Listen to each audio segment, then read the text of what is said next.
All right. I would like to call to order the February 16th, 2026 regular board meeting of the State College Area School District Board of School Directors. If everyone could please rise, if you're able, for the Pledge of Allegiance.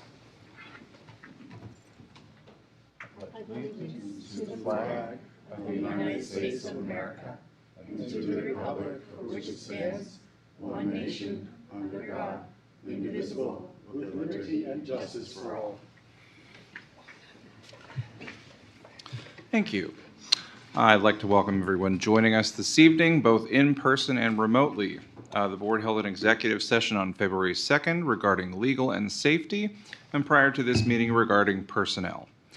Board members, with the agenda before you, do you have any additional changes you would like to make? All right, seeing none, at this time I'd like to call on the board secretary, Lynn Tressler, to conduct the roll call of board members. Dr. Anderson. Here. Dr. Bader. Here. Dr. Barlow. Here. Ms. Black. Here. Dr. Demo. Here. Ms. Damaris. Here. Ms. Huff. Here. Dr. Buffon. Here. Here. All right, we begin communications this evening with a retirement announcement. Catherine Connors Coase will retire at the end of the 2025-2026 school year after 31 years with the district. Connors Coase was hired in August 1995 as a district-wide speech-language specialist. In 2010, she became a speech-language specialist at Radio Park Elementary, and in subsequent years served in that role at Hauserville Elementary, Mount Nittany Middle School, and most recently at Delta and State High. Principal Laura Tobias said Connors Coase made a true impact on the State High community and that her presence will be missed.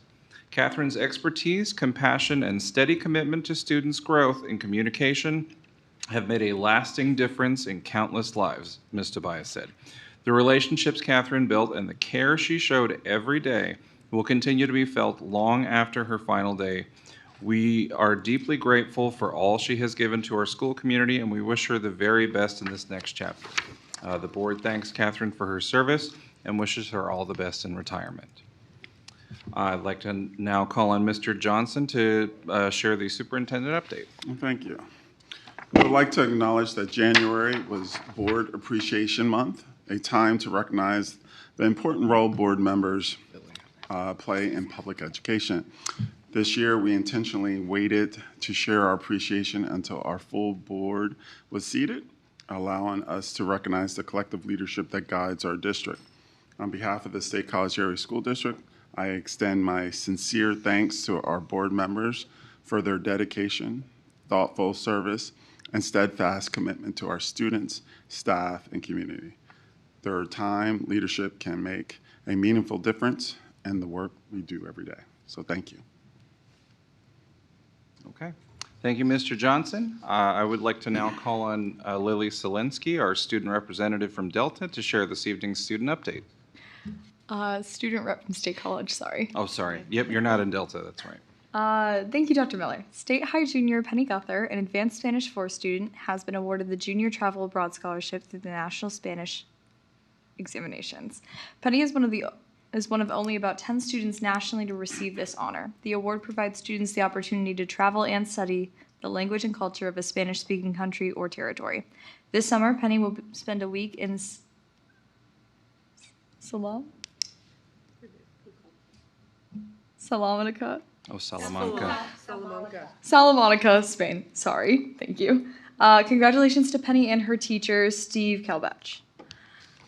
Recently, State High students in advanced physics and chemistry research classes attended a research conference at the University of Pennsylvania in Philadelphia. In the poster competition, the team of Will Liu and Dash Nelson, both groups presented their physics research projects.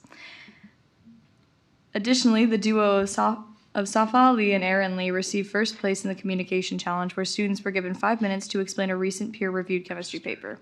Led by teachers Sarah Bilivika and Bob White, these types of independent research opportunities allow students great agency in furthering their passions for STEM. Well done, everyone. All right. Thank you, Lily. Jackie, do you have any legislative matters to report? Since we have Shapiro's budget proposal on the agenda tonight, I will defer that information to that item. I did want to let you all know that the governor did sign last week a bill that states that all schools in Pennsylvania are now expected to teach cursive in the schools, but it really doesn't, it's basically just they added cursive to the code after writing, right? So they included the word cursive, so writing, including print, joined italics, and cursive handwriting. I don't know what joint italics are. So it doesn't have a huge impact, but it's part of law now. Otherwise, I would like to report that Delta High School was joined by Representative Scott Conklin and Representative Paul Takak since our last meeting to discuss SB 1014, which is the cell phone ban. It is still sitting in the House Education Committee. They have no meeting scheduled at this point, so we have no idea when that will come up. But I'll keep an eye on it. So thank you. All right. Thank you, Jackie. Jesse or Jen, do you have any updates from COG? I just had a quick question or something to add on to what Jackie was saying. Because we have heard from a number of students concerned, Jackie, what could you just say publicly what you would recommend for any students who want to have their voice heard about the cell phone ban? Like, who should they contact? Sure. So I would just recommend that if you want to get civically engaged and let your representatives know how you're feeling or thinking about this bill, it's sitting in the House right now. So Representative Scott Conklin and Representative Paul Takak would be the most relevant lawmakers to contact at this point. Okay. Any COG updates? Nothing to report. Okay. All right. We now have time for public comment. Each individual will be allotted up to 3 minutes for items related to board business that are not a consent or action item this evening. For those items, public comment will be held just prior to voting on that item. When you come to the podium, please state your name and where you reside in the district. We'll start with some comments online. Anna Pen Chen, who's I believe, a student from Speech and Debate, if you'd like to go ahead.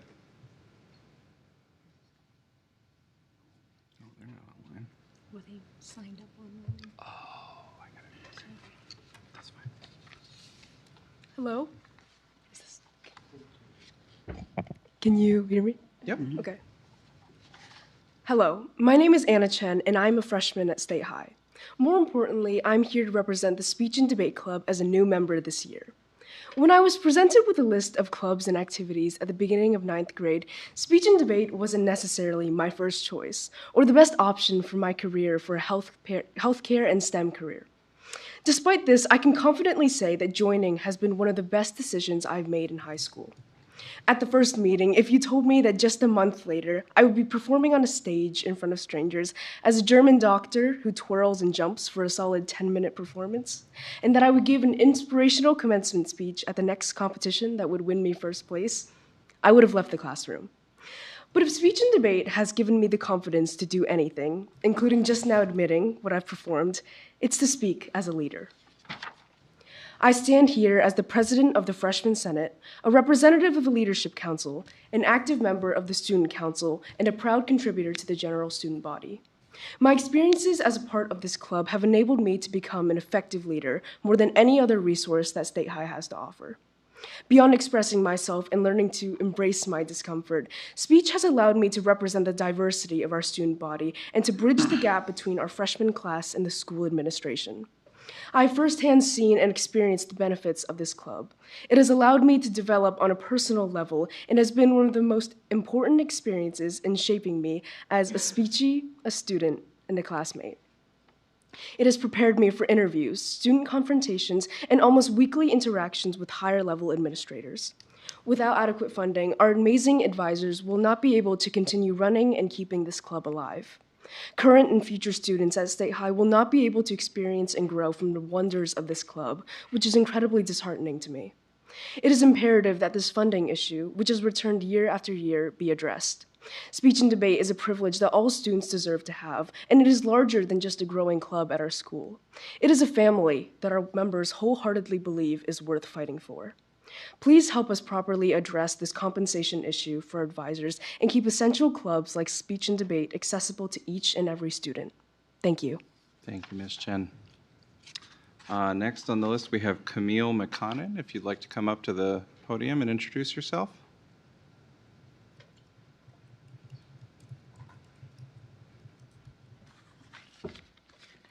Hello, my name is Camille McConnon and I am a junior. I am a student at State High and I joined speech and debate in the beginning of this school year. Any friend that has known me before can tell you how much I have changed throughout this year. This change is mostly due to this club. Before speech and debate, I constantly felt left out in clubs and sports. I never felt like I was good enough at anything. Speech and debate has changed that. It has given me a community of people who share my interests and passions. I have met people that I would have never crossed paths with otherwise, which has created friendships that I value deeply. I have a whole new addition to my support system, which is so important to me, especially at this age. Since I was a kid, I was always called annoying or loud, which has caused me to quiet my voice down and hide who I truly am. But speech has helped me come to terms with these things.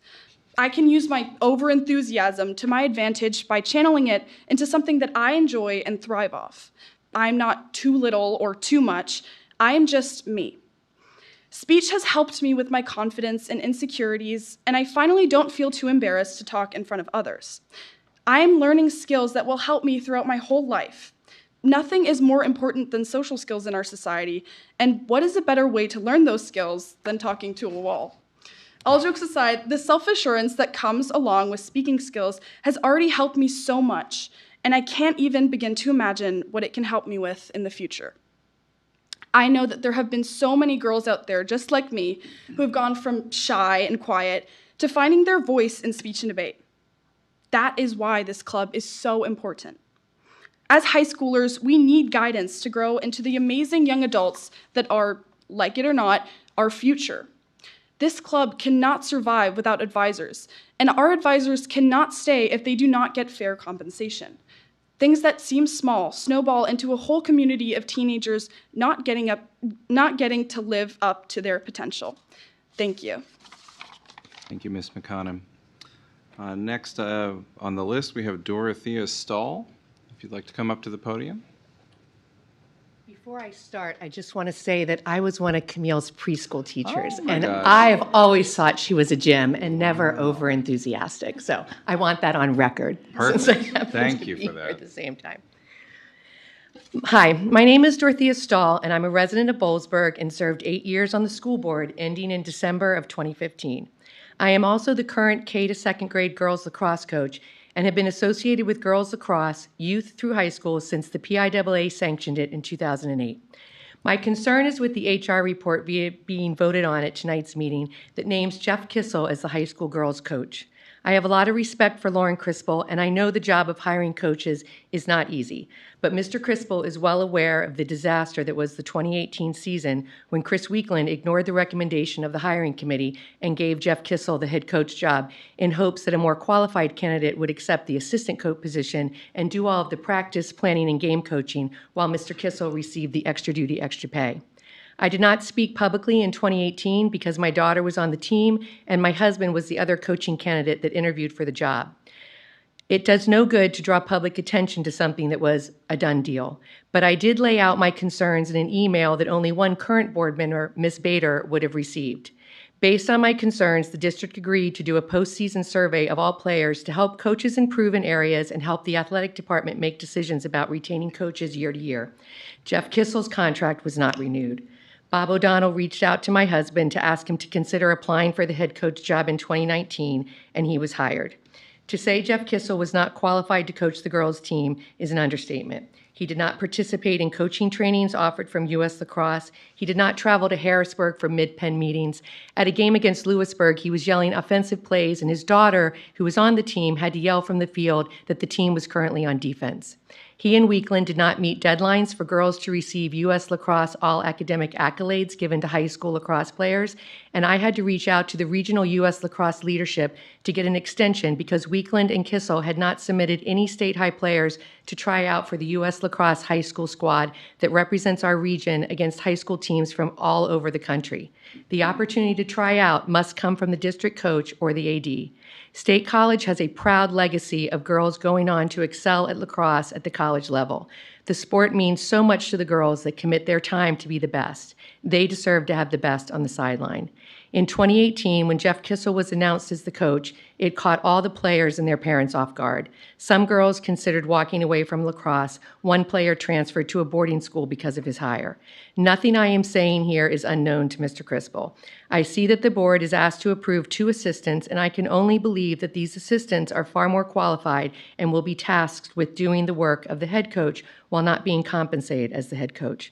Our district should not be giving any job to someone not qualified to do that job.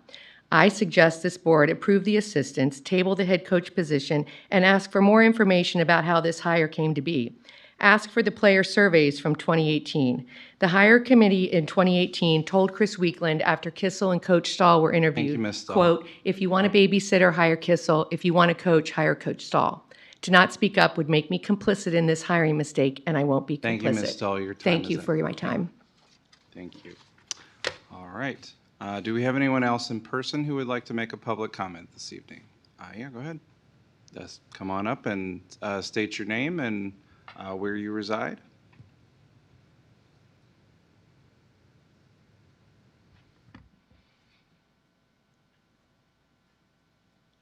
Hello, my name is Lillian Belkin. I am a proud member of the speech and debate team at State College High School. Tonight, I will be discussing how this club has been so important in my life and how I know that it can help others. I used to have a fear of public speaking. I was the loudest person in the room, but when the chance of performing or speaking on a stage was offered to me, I would always turn it down. If I ever was forced to do something in front of a large group of people, I would whisper under my breath. My eyes would dart to the nearest exit, desperately racking my brain for an excuse to leave. I would miss out on doing plays, talent shows, or singing in choir.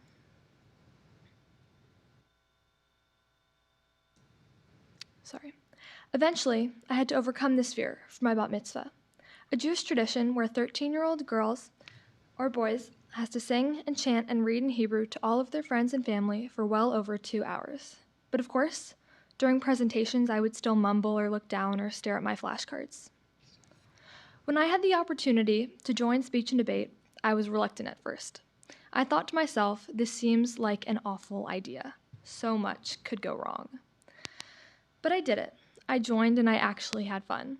I did my blocking and practiced staring down judges, never breaking eye contact. Now, not only am I confident at public speaking, but I look forward to presentations and speaking in front of my class, and most importantly, being with you all here tonight. I am learning so much from speech and debate, from facial expressions to what gestures to make, when to enunciate my vowels. I used to not think these things made a difference, but they do. On all of my presentation rubrics, there is a section for performance. Speech and debate is why I got 103% on my last presentation, but I still see kids stumbling through their slideshows and getting marked off for it. According to the National Institute of Mental Health, 40% of people have a fear of public speaking. 40% of people are missing out on choirs, talent shows, and plays. Speech and debate give people skills that can be applied to many areas of life. If the lack of funding we as a club have at all prevents kids from doing their best in life, then is this school really doing the best it can to support its youth? Thank you. Thank you. All right. Anybody else like to make a public comment? Come on up. Please state your name and where you reside in the district or where you attend school.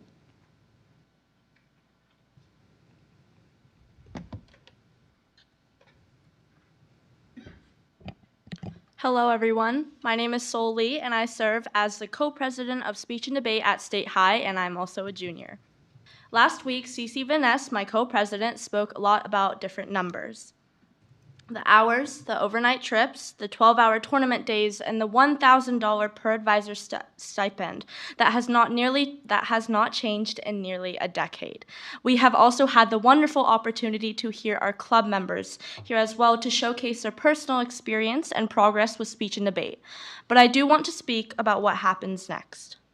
At the most recent board work session, I had the opportunity to speak directly with several of you and Mrs. Tobias.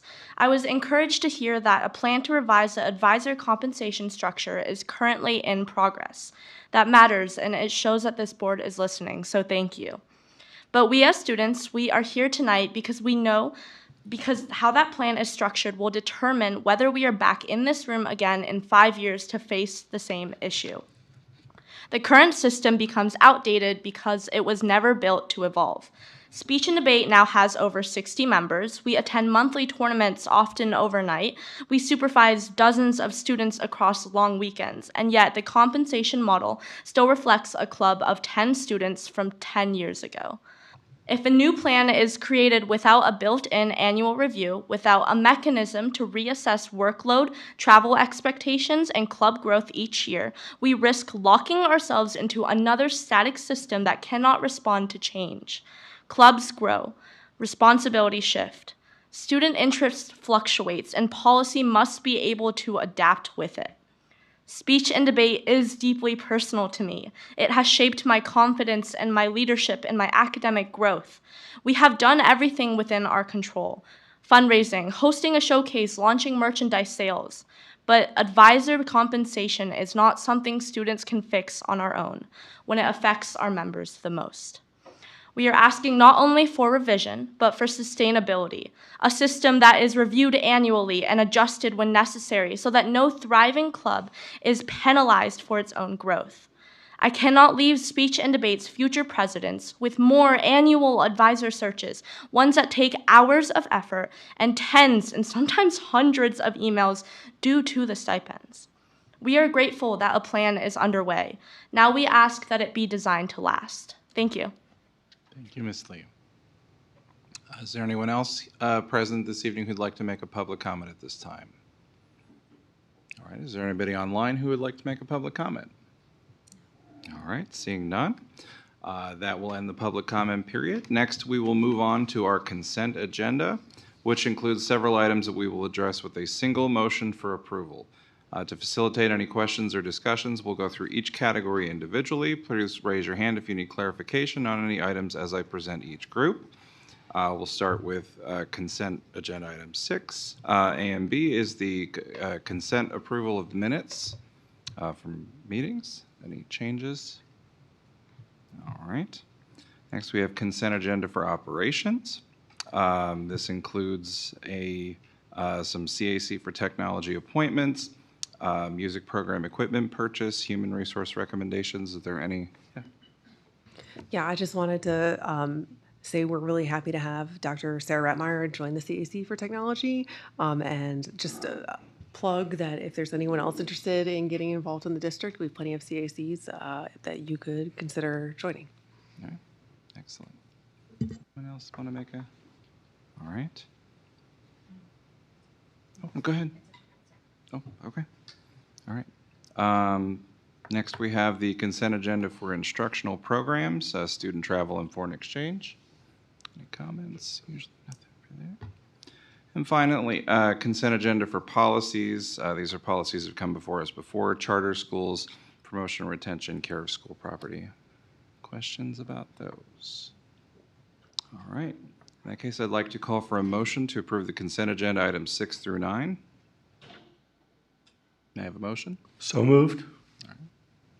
And may I have a second? Demo second. All right. I have a motion and a second. Any additional questions or discussion? No, go ahead. Are we not currently looking at the human resource recommendations, or are we still? We can discuss them. I had concerns after the public comment. Okay. Does anybody else have a concern about that they would like to share?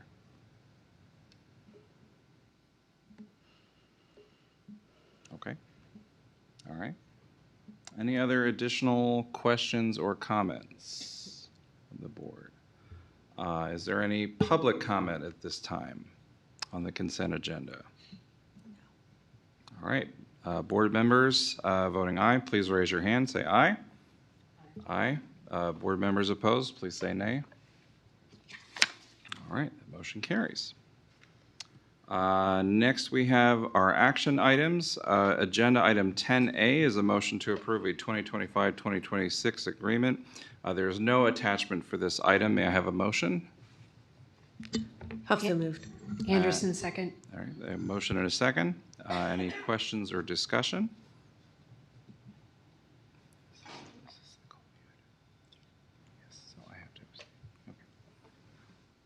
All right. Is there any public comment about this item that has no attachment?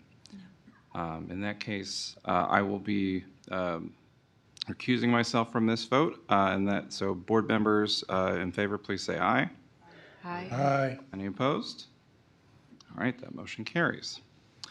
Agenda item 10B is a motion to approve a 2025-2026 agreement. There is no attachment for this item.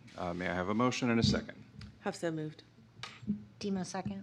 All right, motion and a second. Is there any question or discussion about this item? Seeing none, do we have any public comment about this item? Again, these are agreements that, okay. Board members in favor, please say aye. Aye. Opposed? All right, that motion carries. Next on our agenda.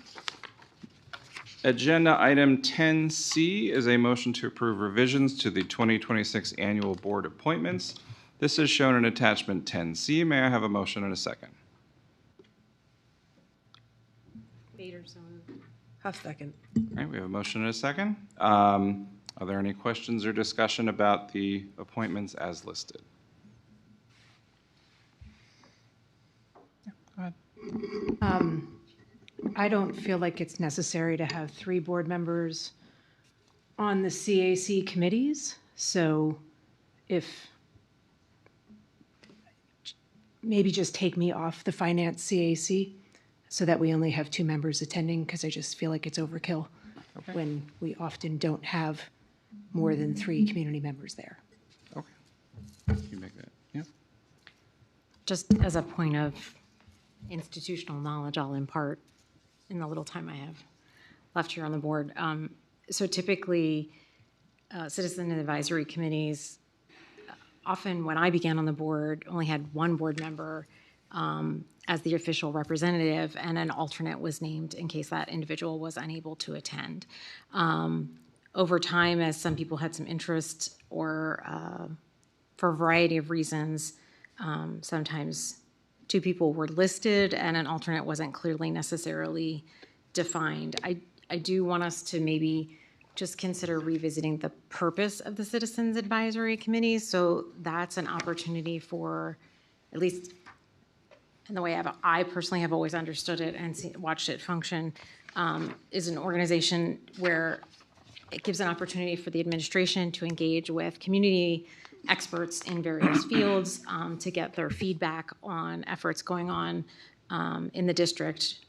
So typically, we've had, for example, our district-wide facilities updates kind of provided at a somewhat more detailed level at the CAC to different real estate brokers or other individuals that might be on the facilities committee, other engineering professionals, et cetera.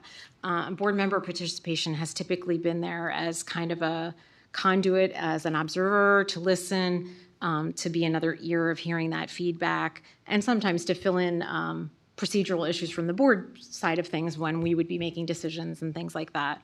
So I think to Dr. Anderson's point, I just think that we might want to take care in how we participate in those, and assigning a large number of individuals can kind of change the shape of the intent of the group and what they're discussing is one consideration to be aware of. That it's not really a committee of the board per se. It's an opportunity for the district and administration to get feedback and connect with experts in certain fields in the community, and the board member typically is there as a conduit and observer, et cetera, and also sharing information from the board perspective. So that's just some background and context that I think might be relevant as the board considers, how many appointments they want to make there. And also, we always want to keep in mind how thin everybody gets spread at different times. And All right. Yep. Other comments? Yeah, go ahead, Jen. As far as the number, I guess I'm not, because I haven't attended any of the CACs yet, I'm not sure. I can't picture what the room would look like with all of the people in it, but I know for me personally, I would want to be involved in a committee so that I get to know what our constituents want, get to know what the community wants. And personally, I would see more than 2 board members on a committee as proof that people want to listen and people want to find out more and people want to know what we can do. That's how I would see it. Now, again, I haven't attended any yet, but that's just another perspective. Rob, did you have a comment? Or you're just pointing at Jen. Okay. All right. I will say, I'll just make a comment about having 3 board members on technology. It was kind of a conversation that we had because that's really the only opportunity that we really hear feedback and discuss kind of technology, and it meets so infrequently. It's good to have a couple board members present, and I know that Justin really appreciates having people there. We've kind of grown that committee quite a bit in terms of the community aspect, so we'll take that under consideration too. Any other? I just want the board members to be mindful of the number of roles and responsibilities that you have, number of meetings that you're involved in, to make sure that you're not taking on too much, given all the things that you have to do as board members. So I just want you to be mindful of that. Okay. Thank you. Yeah, Jesse, go ahead. I would agree that certainly with the technology committee, I think having 3 of us there would be really helpful, because I think a lot of the changes that we're going to see over the next few years will be in technology, and I think board input is going to be very important in that area, and will continue to be. Okay. Yeah. Go ahead, Ann. I guess I just am wondering if it's a citizens advisory committee.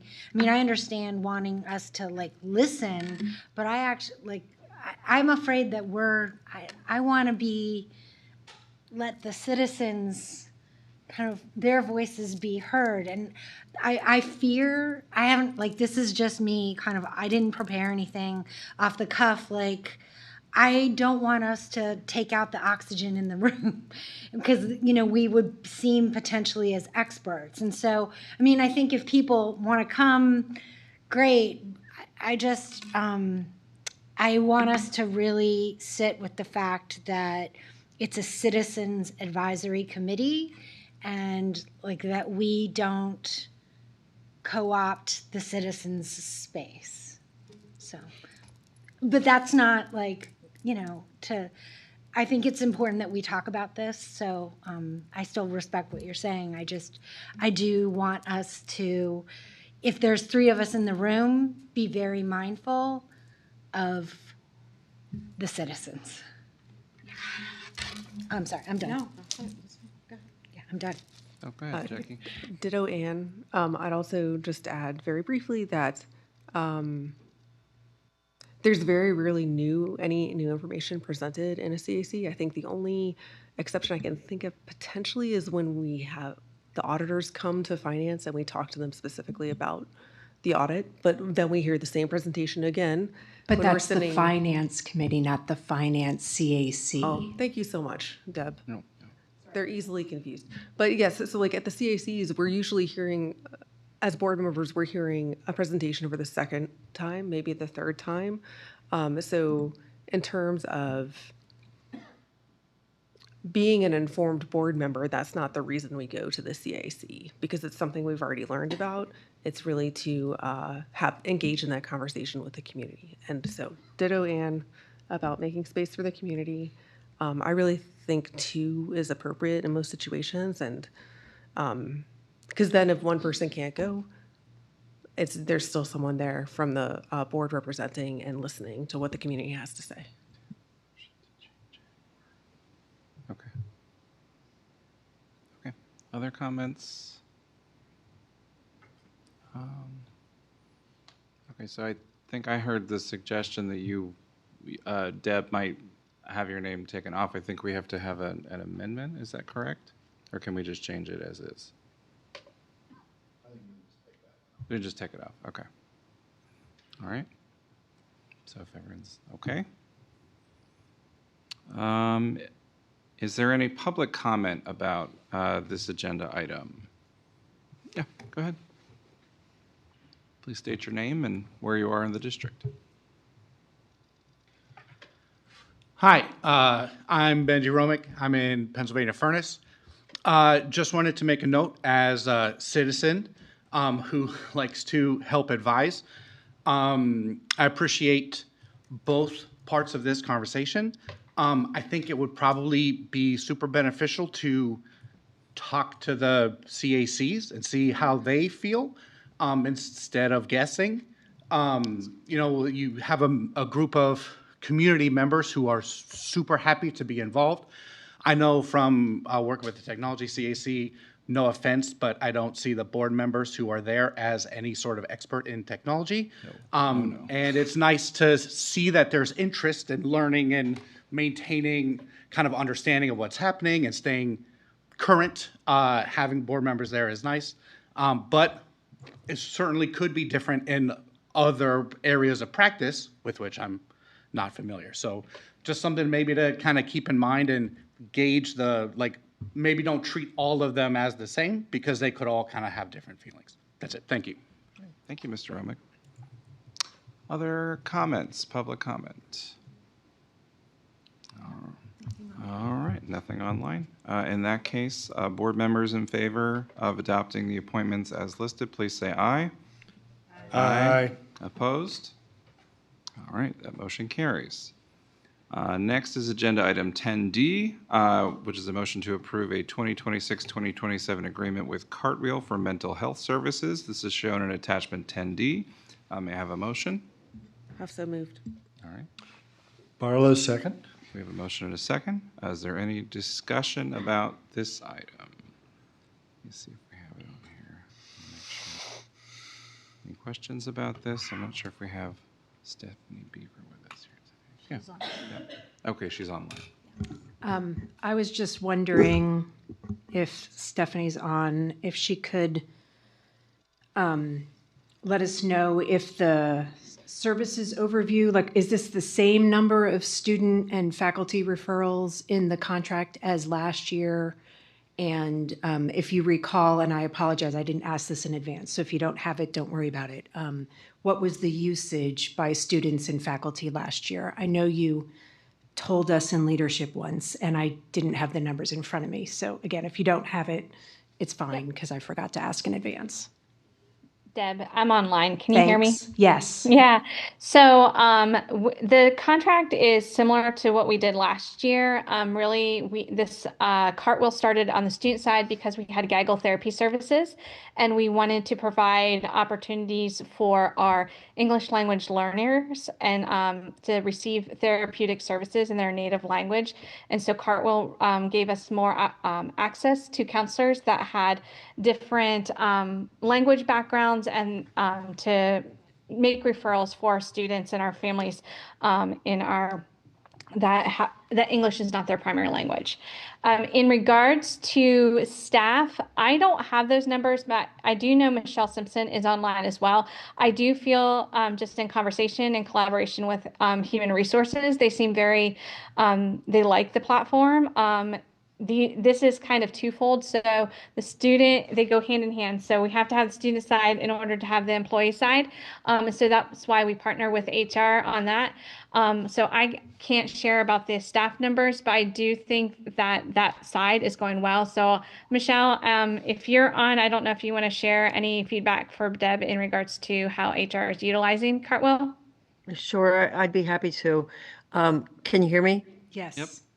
Yes, our staff utilization was almost up to the number that we originally planned for when we enrolled with Cartwheel. So it was highly utilized by the staff, and we had really good feedback with that program. And that's one of the reasons why we partnered with Student Services to re-up the agreement for the future, because it was really well received and utilized. Thank you so much. You're welcome. Other questions? All right. Is there any public comment about this action item? All right. In that case, board members in favor, please say aye. Aye. Any opposed? All right, that motion carries. Next, agenda item 10E is a motion to approve an agreement for the Center for Alternatives and Community Justice for Counseling Services. This is shown in attachment 10E. May I have a motion? Anderson, so moved. Demo second. All right, we have a motion and a second. Are there any questions or discussion about this action item? The contract indicates 3 to 5 students from January to May. It's now February, so will it be February to June, or was it how we work in the month dynamic? I didn't write down the pages, I just take notes. So somewhere in the memorandum, I believe it says 3 to 5 students from January to May 2026. Is that right? So, Anne, Yeah, this is Stephanie again online. So this is a continuation. The CACG had written a grant to provide, to be a partner with schools for students who have chronic and truancy issues. And so the CACJ, their counselor, who started with us in the fall, she got a great opportunity with Penn State, and we really wish her well and things like that. And so we needed to subcontract the remainder of the grant. And I also want to say this is their grant. So this is just an opportunity for us to access services and for our students to access services, especially those that are experiencing those attendance issues, and think through like how we can best support the families. So it's really just a continuation of that grant program. And I do apologize, this was late coming, but there was a lot of change of hands, and that's kind of what happened there. Oh yeah, no, we're super grateful. I'm super excited. I don't think I had a lot of experience with the subcontractor dynamic, and I just was excited about it and was just hoping that if we missed it because it's February, that it would go on 1 month. So you've answered that question beautifully. Thank you very much. All right. Any other questions? Is there any public comment about this item? Not online. All right, in that case, board members in favor, please say aye. Aye. Any opposed? That motion carries. Next, we have agenda item 10F, which is a motion to approve the use of Title II funds for the district's structured literacy professional development specialist to attend LETRS, LETRS, Local Facilitator Certification Training. This is shown in attachment 10F. May I have a motion? Later, so moved. Demo second. All right, we have a motion and a second. Are there any questions or discussion about this action item? I just had a quick comment. I just wanted to thank Heather Spots. For board members who maybe didn't have a chance, she sent us a little bit more of a detailed, well, I think came to me, I think it came to the whole board, reply. I had a question about a typo in the the cost. And certainly moving to a train the trainer program I anticipated was going to be more cost efficient, Heather, but thank you for the more detailed explanation about how that will play out. And for newer board members that may be less familiar, LETRS is one of the foundational primary literacy trainings that's kind of at the roots of the science-based approach to reading. And so this is just really critical foundational training that we need to provide to all our staff, particularly newer staff members. And so having it in-house will be a real big essential gain for us. So thanks for making all that come together to the Curriculum House team. Thanks. Any other comments? All right, is there any public comment about this item? All right, in that case, board members in favor, please say aye. Aye. Any opposed? That item carries. Next, we have agenda item 10G, which is a motion to approve the purchase of network equipment. This is shown at attachment 10G. May I have a motion? So moved, Barlow. Demo second. All right, we have a motion and a second. Are there any questions or discussion about this item? It's pretty straightforward. I think Justin's here if we have any questions about technology. All right. Any public comment on this item? All right, in that case, board members in favor, please say aye. Aye. Any opposed? That motion carries. Agenda item 10H is a motion to approve the purchases of, wait, that's not true. That's not correct. It is a motion to approve the Nittany Lion Aquatics Club facility use agreement. This should be shown in attachment 10H. May I have a motion? Anderson, so moved. Huff second. All right, we have a motion and a second. Any questions or discussion about this? I've been trying to get this one on the agenda for some time. All right. In that case, is there any public comment about this agenda item? In that case, board members in favor, please say aye. Aye. Aye. Any opposed? All right, that motion carries. That agenda item carries. Agenda item 10I is a motion to approve permission to bid the new Park Forest Middle School. This is shown in attachment 10I. May I have a motion, please? Damaris. Huff second. All right, we have a motion and a second. Do we have questions or discussion about this? This is the next stage of the bid process for our new middle school. Deb? I just want to say how excited I am that we've gotten to this point. I know it's been a long time coming, and I'm sure the community is also relieved that we're moving forward. So I just look forward to continued progress on the project.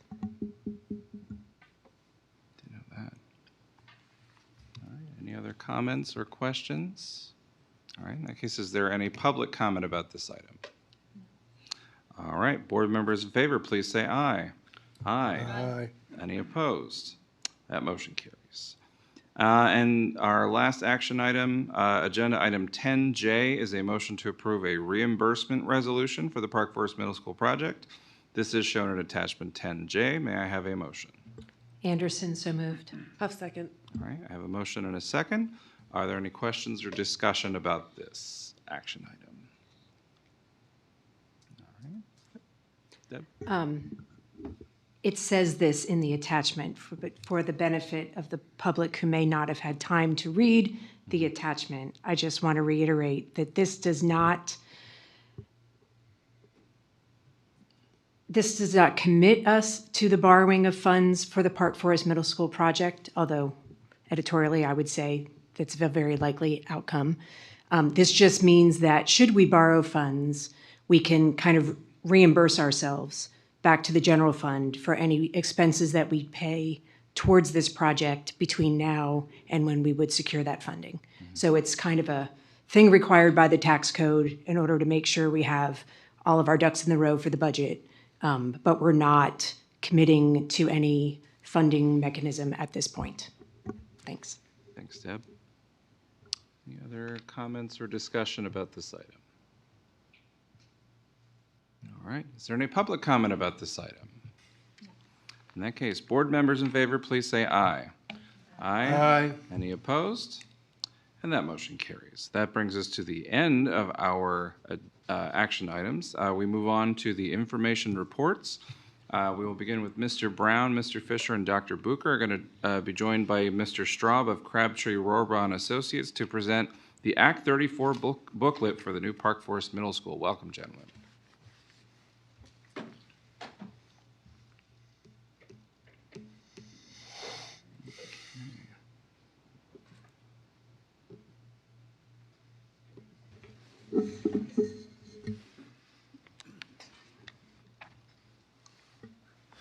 Good evening.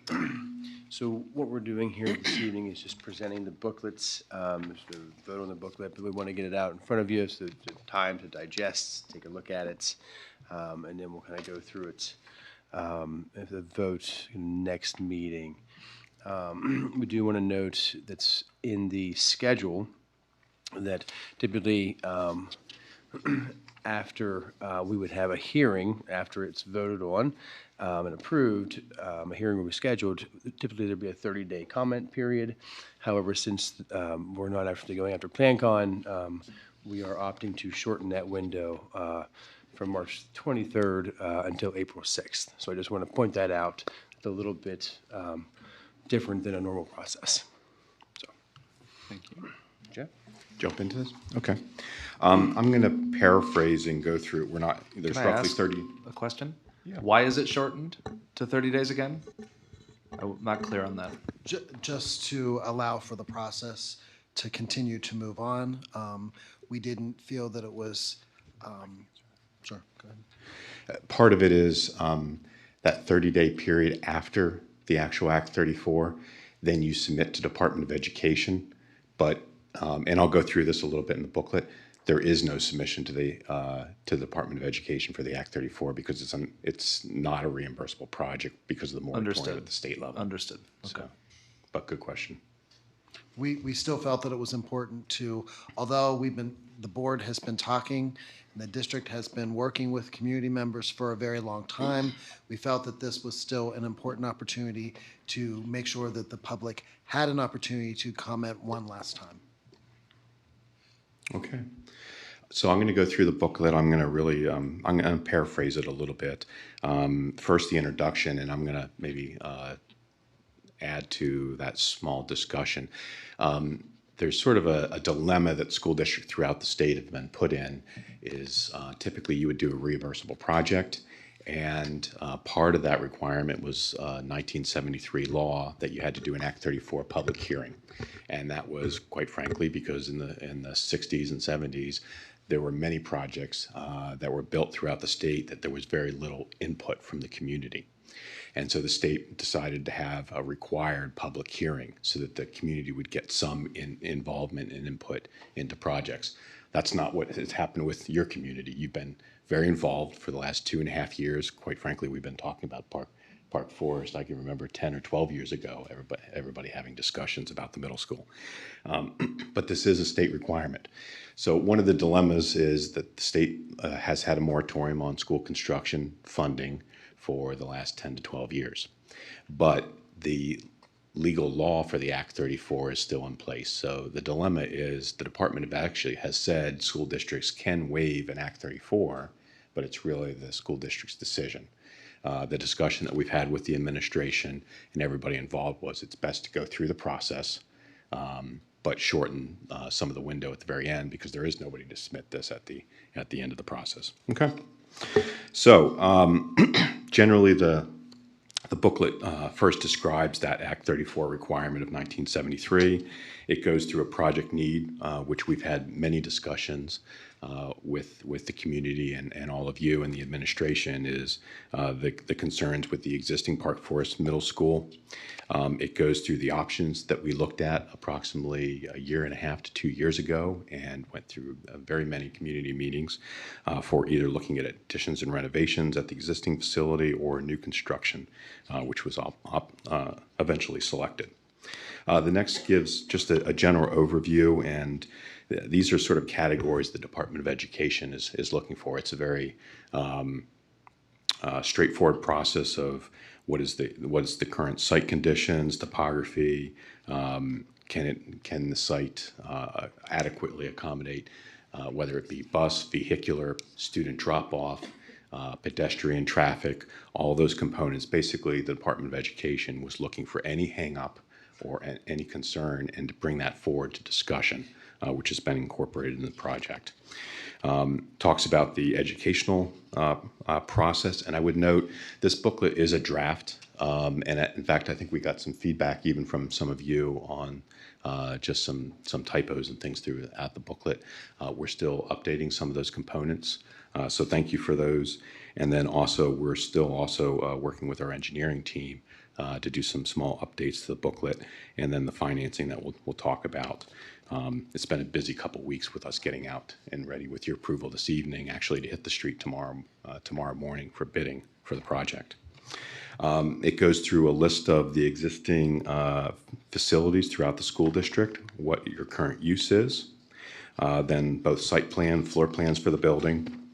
And then while we presented the budget to all of you last, I think the last board meeting, we're now breaking it down into our categorization that the Department of Education typically would see if we were doing a full Plan Con. And so we would normally go through Plan Con Part A, Plan Con D paperwork, and so these are some excerpts. And I would note the form actually says in the booklet, form expires in 2012. If you see that in the bottom of the pages, that's not a mistake. They have not updated the form since 2012. So we're working with what the state is still available to all of us, trying to follow their process. Okay. Ultimately, what the Act 34 is looking to do is it's trying to break down what is the cost of the actual facility, the core building itself. So it removes the actual all the soft costs as well as the site work costs for the project, which are extensive for this project. There's a lot of site work involved with Park Forest. And when that's said and done on page 17, not only do we set a budget for the core building, which is really what an Act 34 is about, but we also have the ability, the state recognizes an 8% delta in cost on bid day. And that's actually also, that sort of ties in and nestles in with the two budgets that we presented to you at the last meeting between the low budget and the high budget to create that range on bid day that we're working with. The following pages 18 through roughly about 30 go through the financing for the project. I would note that we are working on some updates for that. So there's actually a little small fluctuation, if you would see in the booklet, about a $2 million, not that $2 million isn't a very large number, but in the scale of this project, we're just working out some financing components with the overall soft costs for the project, and then we'll be finalize that in the next week. And I would assume that we'd have that final booklet ready for the board roughly about the Wednesday before the next board meeting for your approval. And I think actually we're looking at March 2nd was the final approval of the booklet, and then the actual hearing will be on March 23rd. Okay. And then the final pages, once we get through that, it's also just identifying indirect costs, what's the millage impact, indirect cost of what will it take to operate the new facility once it's up and operational. And then simply on the last couple pages is both maximum building cost and then also the advertisement. And this is sort of what I've mentioned of breaking out what is the true cost of just the building itself, and then other costs, site work, soft cost for the project, and then the total project being brought forward. So with that, trying to stay a little concise without going into too much detail there, but more than willing to answer any questions that anybody would have on the booklet. Yes.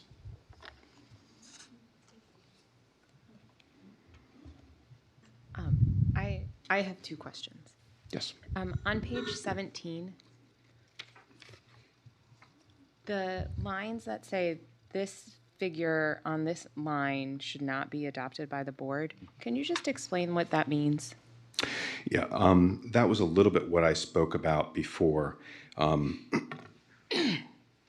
Ultimately, the board is accepting that $105 million. Mm-hmm. But what the last item that you're speaking about, at the bottom of the page, it's $113 million. that is, the Department of Education acknowledges that there can be an 8% increase. So it's just clarifying that the base number is actually what the board's approving, but then you have the ability to approve your project as long as it doesn't go over the $113 million mark.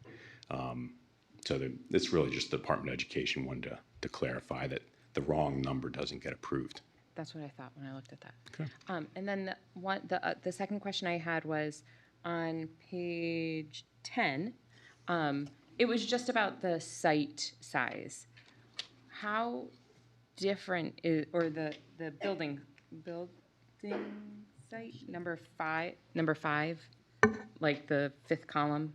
It says like Park Forest was 1,076. What is it going to be with the new size? What those numbers are is it actually is the building FTE, which stands for full-time equivalency. And again, this is the trick, or the difficult part of it not being a PlanCon project. What FTE really has to do with is the Department of Education reimbursing dollars to the school district if it would be a reimbursable project. And so the reason it's 1,076 versus the 1,674 is a lot of spaces in the existing school do not qualify for equivalency or reimbursement. And no big surprise, because some of the spaces are too small. And so if it was a reimbursable project, if a class isn't large enough, then it doesn't receive reimbursement. The FTC or FTE level is lower for that. So, good question. All right. Jackie, did you have a? Okay. All right. Any questions, comments? Maybe not the appropriate place for this question, because it looks like we're only reviewing the booklet. But what does the publicity for the hearing look like? We're announcing it here, and then we'll also be putting that out on public notice as we do the regular board meetings. And I think that's, it'll go out through social media just like our other board meetings do. Okay. I would note on that, it's not surprising. In fact, even on some of your other projects, you don't see a lot of attendance to the Act 34 hearings, especially when you've had a lot of community outreach, which you've done extensively. By the time you get to an Act 34, when you've gone through a 2.5-year process, you usually you see minimal people attending. So don't be surprised for that. All right. I feel like we had a pretty good turnout for the NNEL Act 34, didn't we? Yeah, we did. There were Yes. quite a few people there. All right, any other questions for Jeff? If not, thank you very much and have a good evening. All right, thank you, gentlemen. We will now be joined by the math curriculum team to provide an update on the math K-8 scope and sequence, math resources, and professional development. That's information item 11B.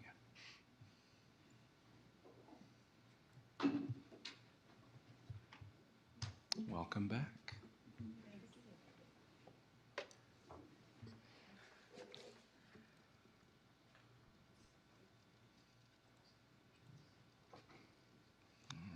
Good evening. We're excited to complete our presentation tonight with the K-8 piece for math, scope and sequence. If you remember, on December 15th, our team shared the results of the K-12 math committee's work. So that the extension of that work is happening tonight, which would be the remainder of our scope and sequence. And with me tonight is part of our team. We have a very large team working on this. Really thankful to the teachers who put in the time and effort to create the scope and sequence, and we're very thoughtful, including Tyler Constable, the math coordinator for 6 through 12, and Andrea DeCarl, the coordinator for math and science K-5.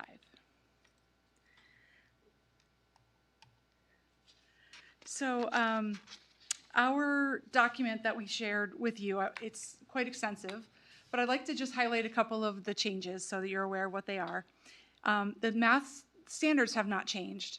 So the math standards that are within the courses are very similar to the former scope and sequence, but we did change some titles of courses to make them more clear to everyone involved who schedules and takes the courses. So Introduction to Algebra and Geometry 7 is now just called Math 7. Introduction to Algebra and Geometry 8 is now called Math 8. And the reason for that is that there were enough instances where students thought they took algebra and geometry because of the title of the course in middle school, but they really were ready for the next course, which is Algebra 1. So we thought cleaning up the title would be very helpful. The group of students who took Advanced Math 7 in 6th grade will now take Advanced Algebra 6, which is very clear to them that that's the class for 6th graders, that 6th graders take. It's the same class, it's just renamed.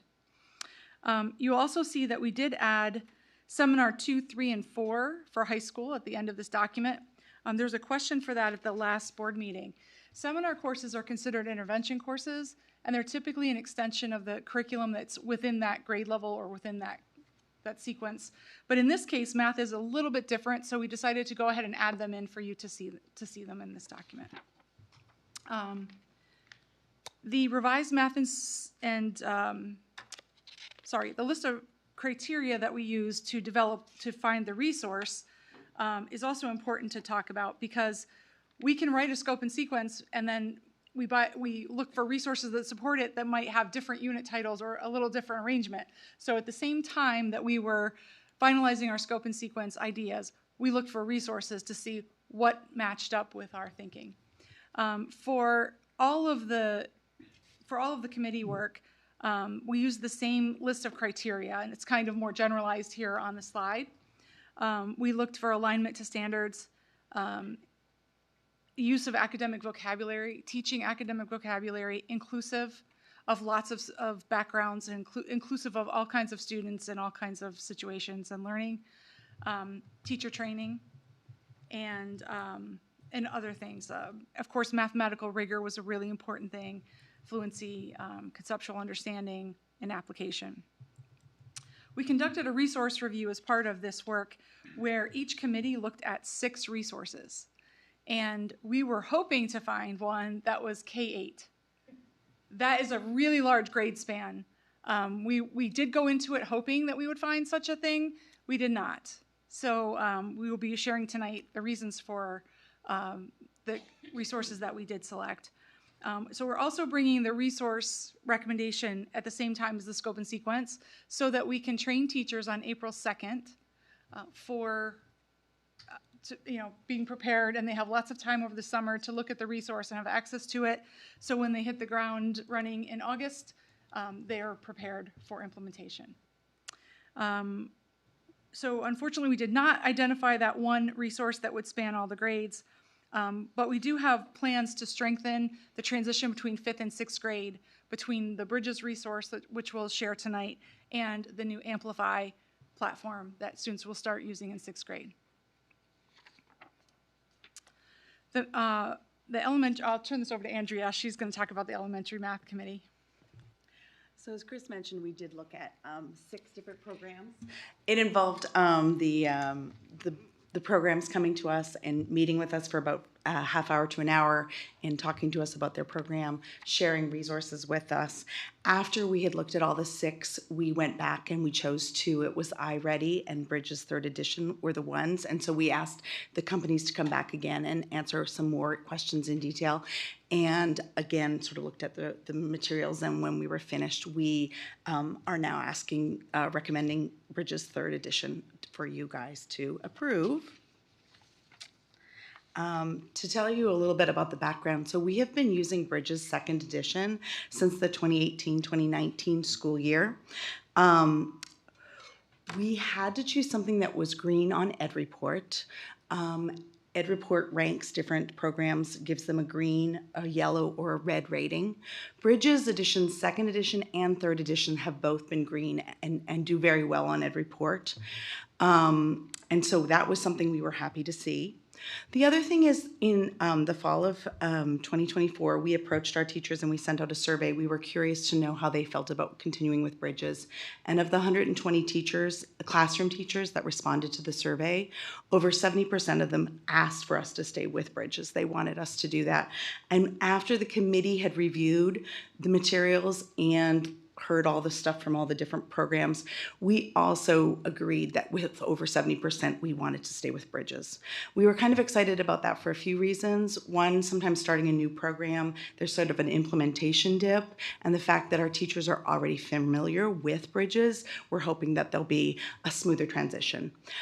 We are aware that we have not had any Bridges training since prior to COVID. There has been many elementary school teachers who, there's been a turnover of about 30%, and even the teachers who were here for the original Bridges training are not necessarily teaching the grade that they were trained in prior to COVID. So next slide. So what's the difference between Bridges 2 and Bridges 3? There's a few things. It mostly is just, they have just gone back and kind of tweaked things that people commented on. So one great thing is within Number Corner, it is smoother to follow, so teachers can implement it easier. The way it is presented and the way it is laid out is easier. The Bridges lessons themselves have also been redesigned so that they fit within a 60-minute period. Sometimes the lessons were long, and that made it hard for us to get through the lessons. Some things I'm really excited about is the professional development is embedded in the program. And so we have always had the videos that we could do to learn about Number Corner so that we could think about the concepts that were being taught. But it was always kind of tricky to find them. So now not only are those easily embedded, but there's also ones for the units. So when teachers are like starting to teach fractions in 4th grade, they can sit down and they can kind of be reminded of the concepts and the misconceptions that students have. So this is really helpful. There's also these sidebars that give sort of concept to what the lessons are about. So that's super helpful. And many of our teachers have said that they want to have professional development. So the idea that it's going to be available for them to do with our PLCs or when they're preparing on the weekend like that, or during their planning time, is just going to be really helpful for them to have it at their fingertips. Of course, they have worked on inclusion. Another great thing is they have created so that there's a really great flow. When you are doing your assessments, it's telling you next steps. So what do I do with the kids who are getting it, and what do I have to do with the kids who need more practice? And so the differentiation is going to be a lot easier for teachers to follow. Let me see, I think that was, yeah, all right, next slide. And so just in case you are not familiar with Bridges, I know I threw a lot of words out there, so I just wanted to take a second and explain Bridges to you. So in general, there's really 2 parts to it. There's the Number Corner, which is a monthly 20-minute program that you do every day, and it focuses on exploring patterns, measurement, graph, estimation, money, and it builds mathematical concepts, and it happens day after day after day, something that you can't just hit with like 5 lessons kind of thing. But what's also great is it previews the concepts that are going to be taught in the next unit a lot of the time, so it gives the students an opportunity to see where they're going. Bridges is the 60-minute lesson, and it has got a number of components to it. So it has the K2, they've added a warm-up, which sets the stage for the lesson that the kids are going to be getting that day. 3-5 is continuing to use number strings and math forums, which is a way that students share and discuss work and learn specific strategies and math concepts. All the grades have problems and investigations, which is like the whole group lesson where they work together as a whole group. Then they might break off in partners or in small groups and then come back at the end to discuss the problem. All of the grades have workplaces, which is an opportunity for kids to build their fluency in the math concepts and to practice through activities and games. As well as all the K5 grades have assessments and observations and checkpoints that allow teachers to assess and know where their kids are and help with the next steps. And the costs. So year 1 would be $96,070. We would need to purchase upgraded Number Corner kits and new consumables, which we order every year anyway. The first year we implement, because we're buying the kits, consumables are 50% off. So the cost of implementing this new program is actually very reasonable compared to switching over to a whole new one. In years 2 through 5, the cost would be $221,821. It's about $55,455 a year. It's a little more than what we're paying currently for the consumables for the old version. And also, our professional development, we're planning a full day for the trainers from the company to come and train our teachers on April 2nd. And that would be also all special education and interventionists receive their own training for the intervention piece of Bridges. And that total for 8 trainers for an entire day is $18,600. And we felt that was very important to get the teachers familiar with the new resource before August, before the rollout of the new school year.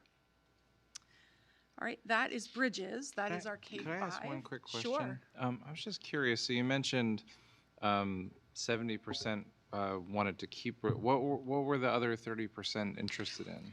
So the question was really just to teachers. Like, we wanted to know going forward, did they want us to just like throw Bridges out and start looking forward? So, and when more than 70% said no, a matter of fact, we would really like to stay with Bridges. That was kind of the concept. So there was really no. It wasn't It an wasn't up like, or what would you down, like? yeah. No. The committee, when the committee sat down, they came up with the list of 6. Oh, okay. And from there, we then looked at them. So we dove in deeper. Okay. All right. Thank you. I will say it was a very large sample size for that survey. It's more than we typically would get on a survey. So it was about Because- 75% of the teachers responded gosh. to that. So when you say 70%, that's a large number of the. Big chunk. Yeah. Because Yeah, we. we- 140 some. 5 teachers and 120 participated. And a matter of fact, I think there might have been a team or 2 that answered. So it could have been, but I don't want to say, but there was 120 responses out of the Could have been 145. higher. Yeah. Mhm. So it was a very strong, Yeah. it was very strong It's a endorsement good. for Yeah, it. it's a great response rate. So thank you. Oh yeah, Ann. Since you mentioned differentiation at that April 2nd training, which I'm really excited about, I wanted to ask, following your presentation, CECR is doing an analysis of grouping. Is there going to be any, I wrote this down, like, is there a way that their insights inform the training of Bridges on the 2nd, or like, are we integrating that into this new training with Bridges 3? I will say that our teachers have heard the CRC already, and so it's something we are aware of, and we're going to absolutely consider what they Yeah, were and I saying. shouldn't have kind of thrown that onto you, but it was just like there, and then you said differentiation, so I thought I'd scoot that in. So Absolutely. I apologize. Oh, I did no, not no. preview that to you all. The resource doesn't really tell us how to group kids and what to do with them. That's really a local decision. Okay. So I don't think our trainers coming here will be addressing that. Possibly a little bit. I think they're going to be talking more about how do you meet all the needs of the students in your classroom every day. For sure. And that's more just me putting 2 things that are next to each other together and Yes. seeing if that actually is a thing. So I apologize, I didn't send that before. Both are very important. So Neat. good question. Okay, thanks. Yep. Okay. Yeah.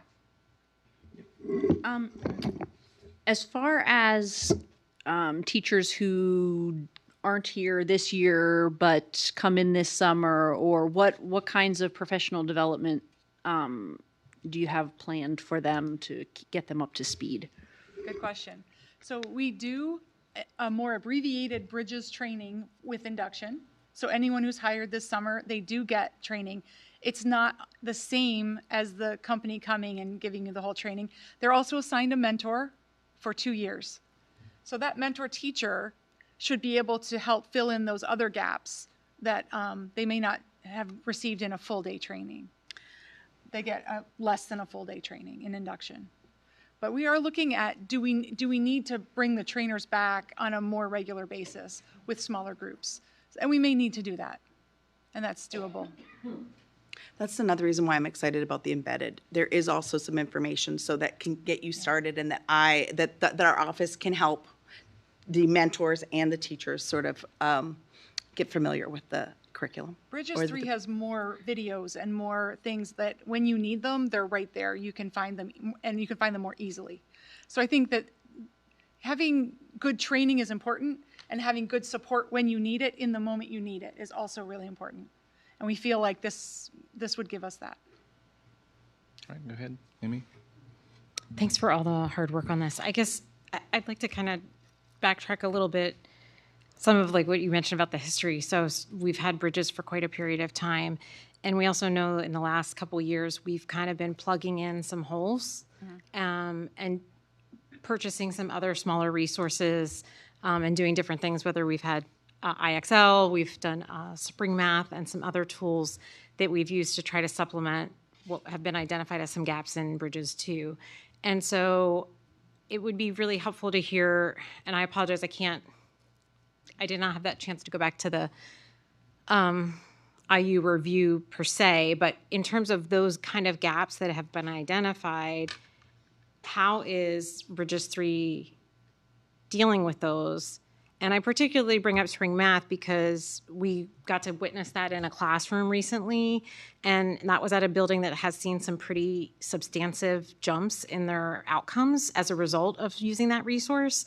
And so in light of that, if you could talk a little bit about those things, and I'm going to layer one more thing on top of it, like my understanding is too, I'm not familiar, like what is the balance of, when we talk about consumables, like is 90% of the work being done in bridges like paper and pencil? Is it not? And how does that compare? Like, what do we think about that? Okay, so your first question is with regards to fluency. Sorry. That's okay. Just so you're aware, again, some history.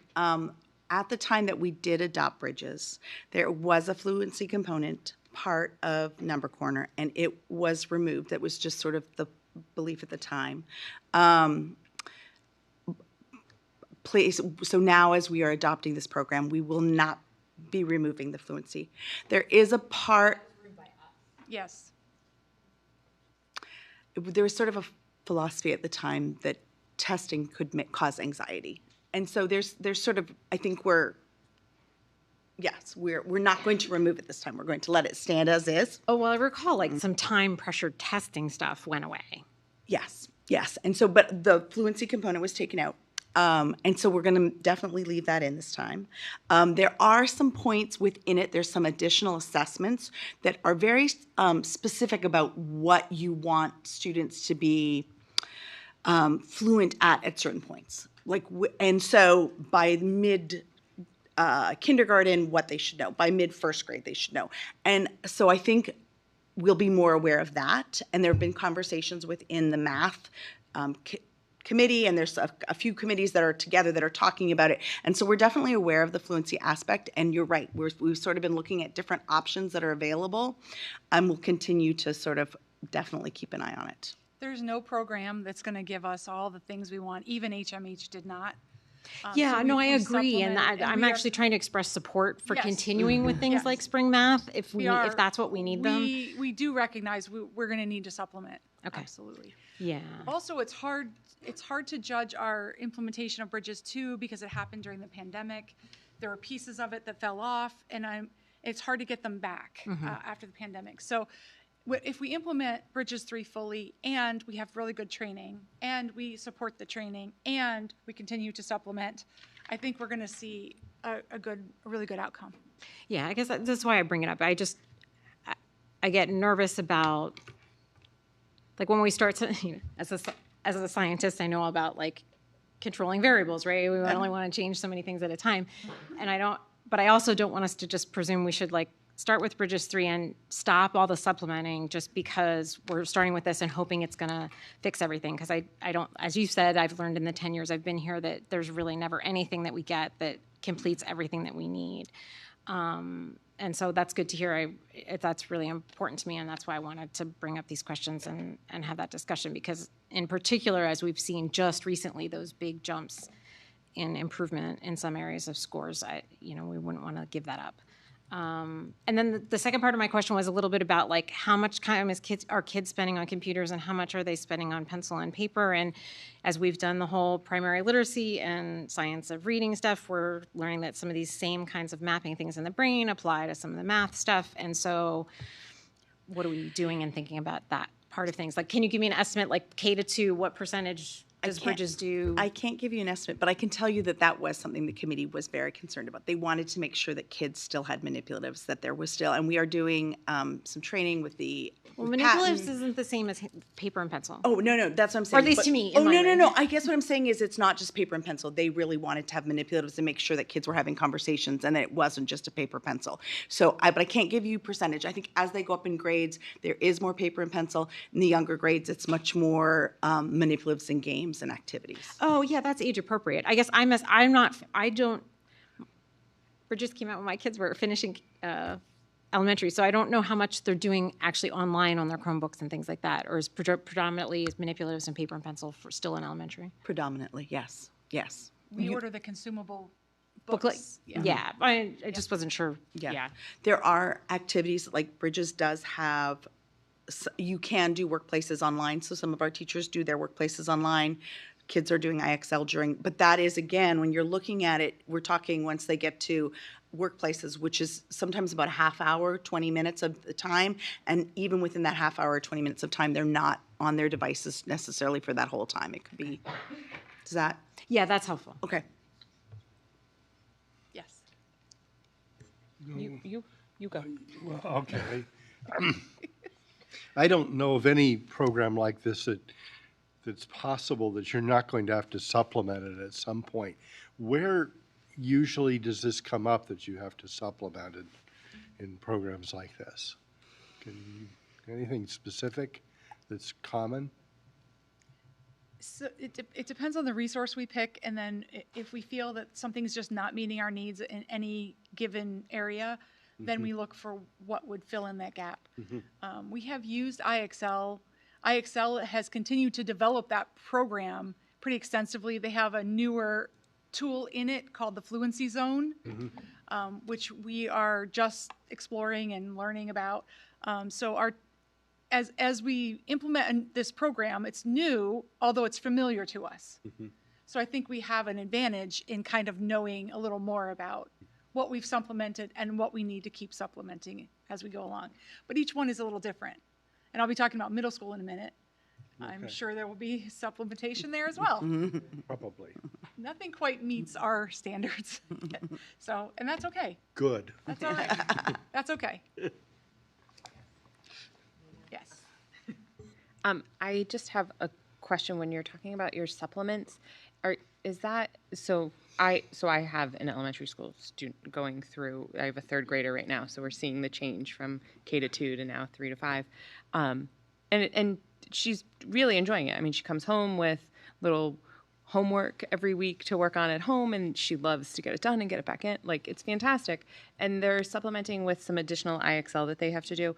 Is reflex continuing in elementary as well, or is that going away? We're looking at that. We're looking to see if IXL Fluency Zone has beefed up enough that might be the tool that we use. These tools are all really expensive. So we give IXL, we've had IXL for so long. Every student gets that.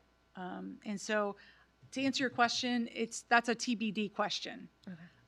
But we're going to make sure that we have good resources. There's also a lot of free, really high quality resources that you can print for fluency and use within the classroom in a very structured way.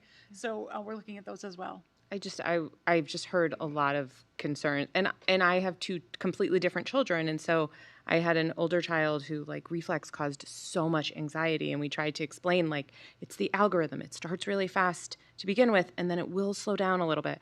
But then our younger daughter took to reflex right away, but she really liked Prodigy more than reflex, and a lot of parents have said that is that and Frax. Is that the other? Frax is part of reflex, yeah. But they like the Frax better than the reflex aspect.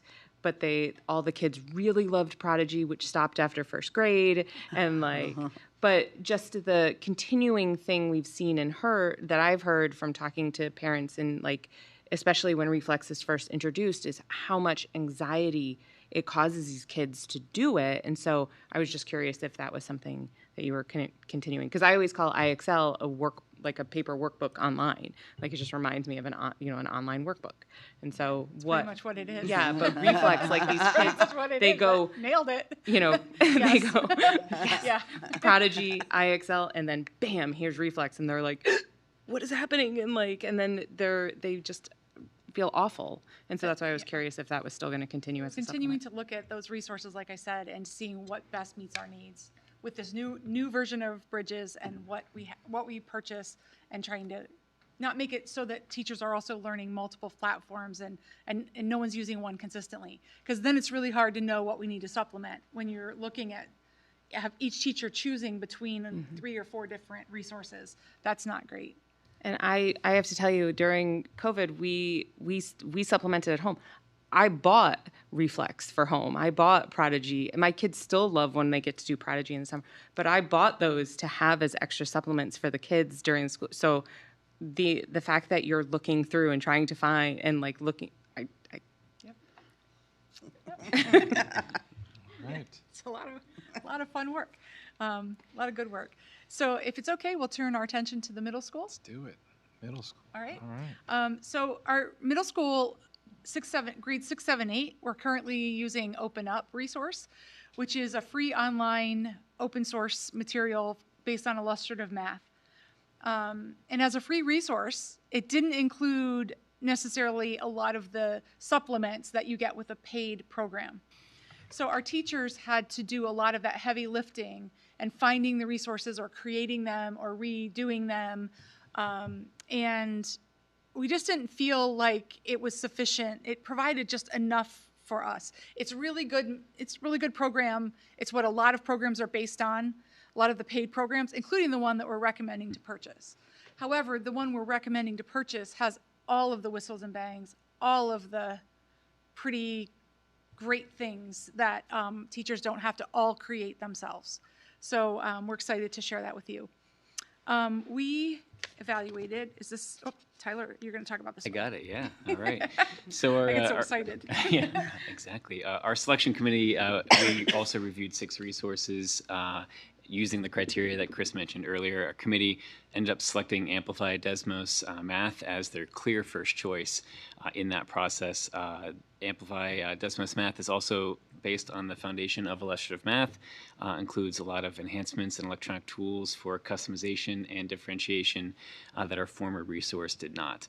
Another benefit wasn't a deciding factor for us, but if you've heard Desmos before, that is the calculator that is on the state test, so giving students some access with that as well for the PSSA and the Keystone is beneficial, though that was not really part of our deciding factor, just a added benefit.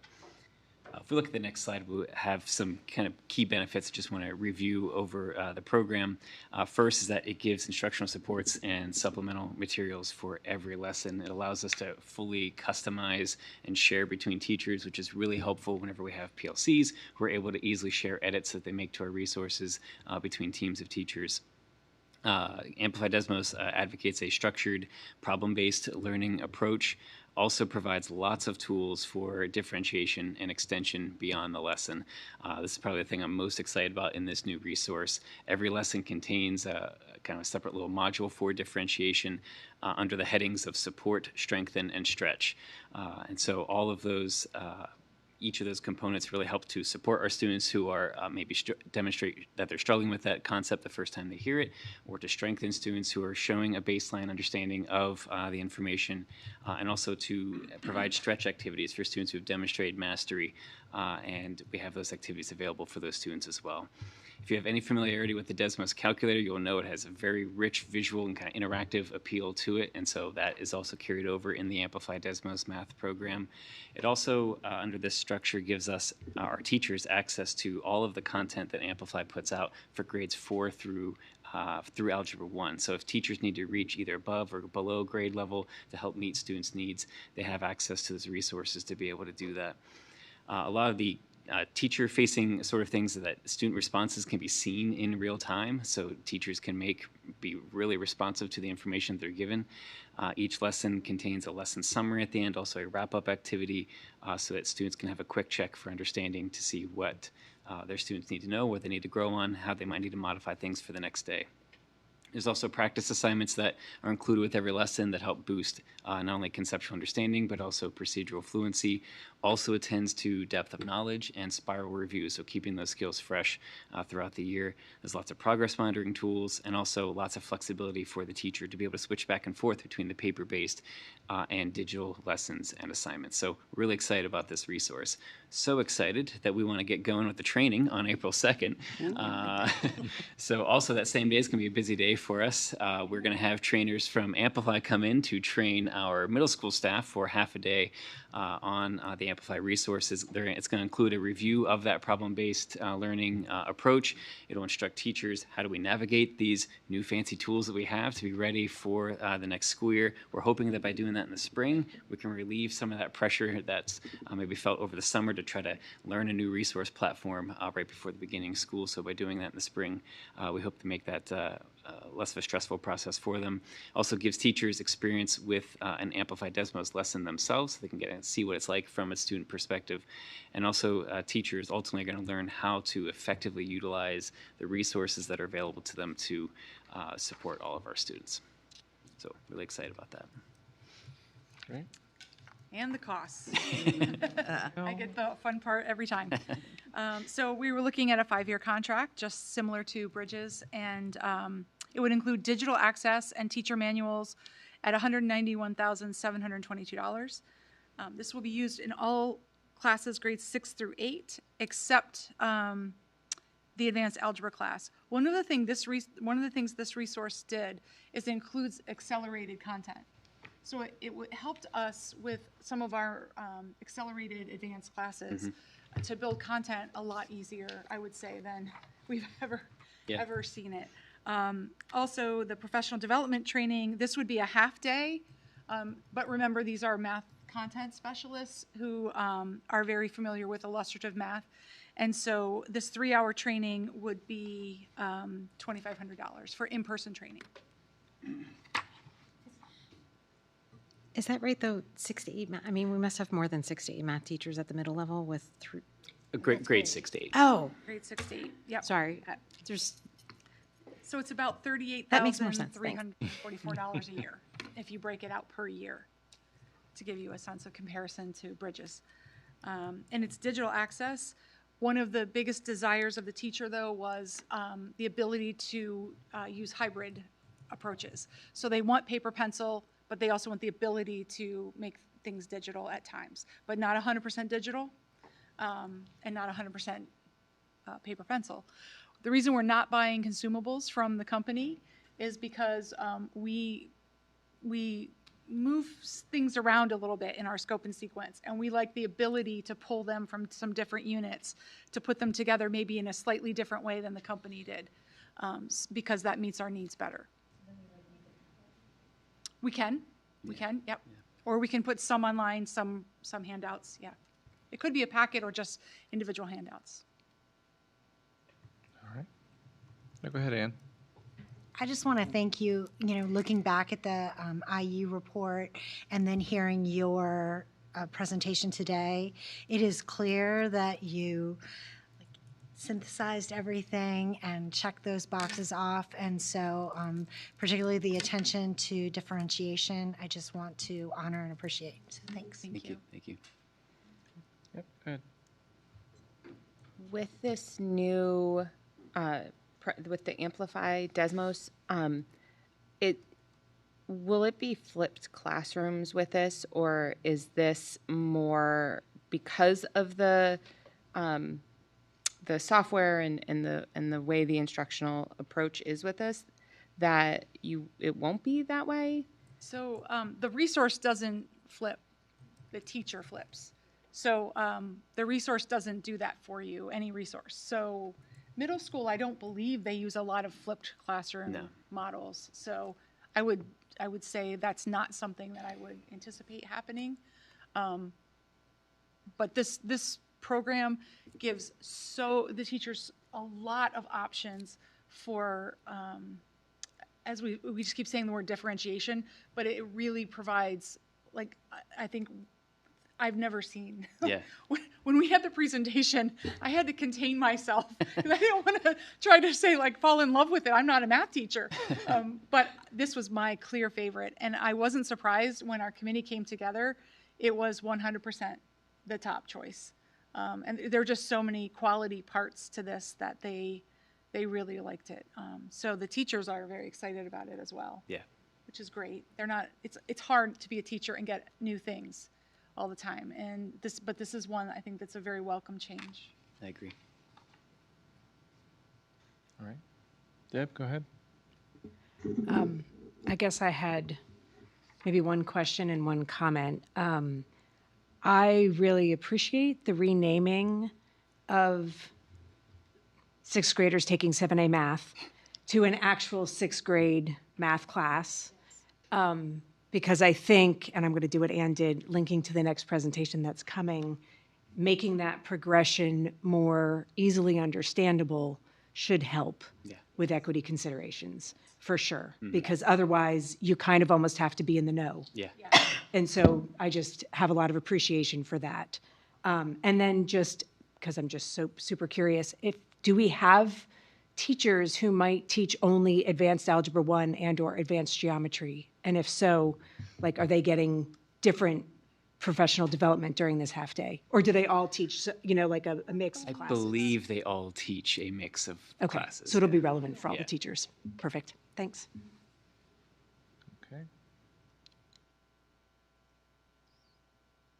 I had actually just one question about, since you're using like a formalized program as opposed to the sort of open source one, does that streamline and improve the ability of teachers to provide feedback to students and for students to kind of see what maybe they missed on a test and how to improve? I think a lot of the lessons are structured, like I mentioned, about the real-time feedback that teachers are able to get. The students also get that feedback. Okay. I've been able to use, Desmos Classroom has been around for a while, and at the high school we use a handful of those activities as well. So I have experience with that, and it's amazing what you're able to see on student screens. You can even kind of give students like famous mathematician names to make them anonymous and kind of pick out student responses and put it up on the screen and highlight what students have said and be able to give feedback in that way. You can give individual feedback electronically or obviously walk around the room. You can do that as well. So there's lots of ways that students get feedback not only in the activity itself with the interactivity with it, but also teachers have a lot of tools available to them in the dashboard to be able to offer that. Yeah. That's great, because I have a middle schooler now who's she enjoys her math class. She won't say that that's her favorite class, and I think that's one of her concerns is I want to be able to get the feedback so that I can improve and do better. So Yeah. I appreciate that. Yeah, I anticipate that. All right, other comments, questions? So we will, our plan is to ask for board approval at the next board meeting. That will allow us to arrange the professional development to shore that up. We have a tentative hold with the company, but we need board approval to be able to issue payment and arrange that. So, Great. okay, thank you. Thank you, everyone. Thanks for joining us. All right. And we need a 5-minute break? All right. Sorry? Oh, yeah. We're going to take a 5-minute recess. We'll be right back. Yeah.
Right, we are back in session. So we're going to get a Math CERC overview and update. This is Information Report 11C. Dr. Erica Frankenberg and several district administrators are here with us to present the Equity Update Report focused on disaggregated historic math data and recent findings. Take it away. So good evening, and I want to start by sharing just from the follow-up of the math. We definitely worked together. As Andrea shared, we were able to finally share disaggregated data on the afternoon of Martin Luther King to our elementary staff talking about next steps. So our entire elementary faculty has seen a preview of what we're going to share tonight, and we also are working with the math committee. We have a math partnership right now focused on some instructional hierarchy work on the onset that Andrea, if you saw me talking to Heather Spots, and Jackie was a part of. She was just unable to be here. So absolutely. So it is important. We definitely work together, and this is going to go hand in hand in our continued work with math. All right. I'm going to kick off the presentation tonight. With me, as Aaron said, is Dr. Erica Frankenberg, and she will be doing a bulk of the data in the presentation. And then also Dr. Andrea McCloskey, who is from Pennsylvania, Penn State's Department of Mathematics. And I'll give a little bit of background of why they're here tonight as I kick off the presentation. So as Aaron said, we're here tonight to present important findings from our equity analysis of elementary math practices in the State College Area School District. Again, it was conducted by the Center for Educational and Civil Rights under the direction of Erica Frankenberg in partnership with Andrea from the Department of Mathematics and our district staff, just to review our ongoing commitment to ensure every student has opportunities to meet the mission of our district. So we'll address some critical questions tonight. Are we giving all students equitable access to advanced math opportunities? What patterns do we see in who gets placed in advanced math classes? How do elementary decisions impact middle school pathways? And most importantly, what can we do better? So this really came out of concerns in our comprehensive plan regarding our disproportionality among Black and Hispanic students and the need to build a more effective K-12 framework for meeting students' needs. So here, just to give you an outline of where we plan to go. I know we're late in the evening, so I want you to know what we're planning to hit. We're going to start how we got started on this. We're going to look at what we've learned about just how does the school district structure its math, elementary school math. Then go through some data analysis. We talked to people in the district to see how they thought and experienced math. Look at some demographics of the current practices, and then the implications of it for students' trajectories. Then we're also going to talk a little bit about some work that SCASD's already done. Danielle will cover that, and we'll end with a couple of recommendations we have for you to consider. So, as is important to everyone in this room, it's important to review our mission and vision as part of this work. And of course, our mission states to ensure every student has opportunities to grow, thrive, and fulfill their potential through caring and responsive education. The vision, of course, commits us to be a district who focuses on evidence-based practices where schools are safe, welcoming, and inclusive. So our mission and vision focuses on every student, and they are really commitments that we are going to be have focused on throughout our data and work over the past year, and we'll be sharing potential next steps in order to meet the mission and vision of our district.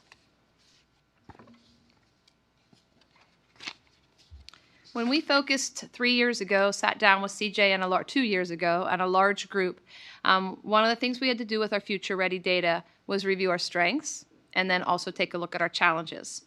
These challenges are pulled from our Future Ready plan, and as you can see if you review them, and I'm not going to read them all, a lot of them are focused on some of the challenges that we saw 2-3 years ago, really identified some disproportionality and looking at how can we diversify AP and gifted programs and really decrease other students who are receiving special education. So we have been aware of these disproportionalities. Erica began her work with the CECR, and we give a yearly report in 2019. And I do think before we kick off, it's important to know that as part of our work prior to Bridges was introduced in 2018, in 2017, Andrea and a team at Penn State worked with Vern Bach and Deirdre Bauer to work through the Pennsylvania Math Initiative to work with our teachers on differentiated techniques and deep. And so she joined our work this year. Last year, as part of our review of the memo that we were going to continue with the Office of Civil Rights, we wrote a grant to study math. It has been something that actually, through our work with the elementary principals for the last 2 years, Tanya Black and Erica have come in, focused on equity with the elementary principals, and really begun to look at some of our practices. We already work in heterogeneous programs in English language arts, in our science and social studies. Math has been the one thing that beginning in 3rd grade, we do more homogeneously, and there was just a lot of interest to figure out what do we see here? Is it something that if we change those practices, it could begin to make a difference for some of our areas of need? Thank you. I do want to clarify. I am a. Oh, sorry. That's okay. I'm Andrea. There was another Andrea who was also in the same seat. I'm Andrea McCloskey. I am a colleague of Erica's in the College of Education. So I'm a mathematician, but I am interested in how math is. My research is about how math is talked about in and outside of schools, and mathematics learning and teaching is talked about, and how it works and doesn't. I want to, with this slide, I want to remind you of a book that I think some of you read together as part of a school board book study, and I think other members of the district leadership team in their, commitment to equity. Is that true? Sadly, I might be the only one left. You're the only one left. No, Jackie's raising her hand, so is Deborah. Okay, were you? Okay, and your face looked perplexed, like maybe you hadn't. do you remember school? We're not going to give a pop quiz tonight. No quizzes, and I haven't read it all either. But I am familiar with the work of Micah Pollock, the author of this, and I think relevant to our talk and framing this today, she really emphasizes the way we talk about and to kids about who gets to be called smart and thought of as smart and the ways those are communicated. We're going to be seeing data even from our district's 4th grade students about how they perceive and just how perceptive they are about picking up on who's called smart and who's not. We know that math is especially a subject where that can be quite recalcitrant, and so I like these quotes. I don't know that in this district we hear phrases like this. These are examples out of this book, like, this school is where the dumb kids go. They get the smart kids and we get the losers. There are no gifted kids here, the low kids. These are kind of, I don't know, maybe extreme examples, but I do think we hear versions of this. And so this is just a reminder of, and we shared this with the teachers when we were working with them about a month ago, just to be mindful of the ways that we are thinking and talking about what it means to be smart in mathematics, especially. I will just add that I have heard those things in this district before from my own kids. Yes. Basically, my daughter said the same thing in 5th grade. She said, "Oh, I'm in the dumb math." Yes. Like, just they separated 2 classes, and that was how she perceived it. So, yeah. Thank you, Erin. I've been told I can't talk about my kids here, but yeah, Erin, I agree. Yeah. Not that I hope they're in bed right now. So just as a refresher, one of the reasons we're here, Danielle and I started talking during some of the data that I presented over the years. This is one slide that I just grabbed. It could have been others. Here we are looking at this graph on the left from a few years ago. It looks at the percentage by both race and gender of kids in the high school who are enrolled in one of the AP Calculus courses. And what you see here is obviously, 1, differences by gender, and 2, differences by race. And obviously that is not the fault of the high school. I don't want to say that it's the fault. These patterns take many years to emerge. And so the question is, can we try to intervene in some ways to make these bars a little bit more similar to one another? We also, just to see sort of where we are right now, we pulled some data from 11th graders. Danielle has been, I don't know how many emails she has fielded from me saying, Danielle, can you get us data? And she'll probably be happy not to be fielding quite as many after this presentation. But this is one of the pieces that she helped to pull for me. What do we know about the 11th graders in the district right now? So they still have one more year to take a math, but you actually have a drop-off in 12th grade of people taking AP classes in the district. So of the AP, of those who are in 11th grade, none of the Black students were in an AP Calculus course this year. One is in AP Stats. Almost half of the Asian students in 11th grade are in an AP Calculus course, and 2 of the 32 Hispanic students were in an AP Calculus course. So obviously those are some pretty significant differences among our smaller groups. So that's setting the context. We want to go to first, what is SCASD doing right now in terms of its elementary school math structure? So you'll see here I have sort of a table on the right to try to display this, and then words on the left, depending on how you learn things. But basically what we've seen over the course of 3 years is a gradual move of elementary schools, particularly in the younger grades, to move away from homogeneous. And let me just define the term as I'm using it here. Homogeneous means that there's typically one advanced class at the grade level in math, and then depending on how many other classes there are, the rest of them are supposed to be heterogeneously grouped among everyone else. So it's sort of like the non-advanced math. So that's typically what we mean when we say homogeneous. Heterogeneous means that everyone is blended evenly and there's no sort of advance that it's siphoned off to a separate classroom. So to see, for example, 2 years ago in 3rd grade, 6 of the 3rd grades were grouped sort of traditionally. There was the advanced class and then non-advanced. But 2 were heterogeneous for 3rd grade. In 4th and 5th, they were all homogeneously grouped. So it was an advanced course in every one. Over the years, you see that has diminished. And this is in part due to the work that we've had and conversations we've had with the principals over the summers. So this year, there are 4 3rd grades that are heterogeneously grouped, 4 that are homogeneously grouped. We also had movement in 4th grade. And for the first time, we have a 5th grade. There is one that is heterogeneously grouped. So there is one school in the district that does not have any advanced math classes for the first time this year. I do think it's important to share that they are differentiating with the small group. So they're heterogeneous in their class, but any student that needs the higher level, they're getting that at some point within the math class, at maybe as a small group or when they do their differentiated workplaces. And so 2 other points just to make before we go on, because this is the foundation for then understanding everything else that I'm going to show you. One, we're just talking about math class instruction. There is also, as you just heard from the math committee, there's Number Corner. And Number Corner is sometimes grouped in different ways in schools than math instruction. So we're just looking right here at math instruction, but there is also the question of what's going on in Number Corner. The second thing is any school that changed or any grade level that changed only went from homogeneous to heterogeneous.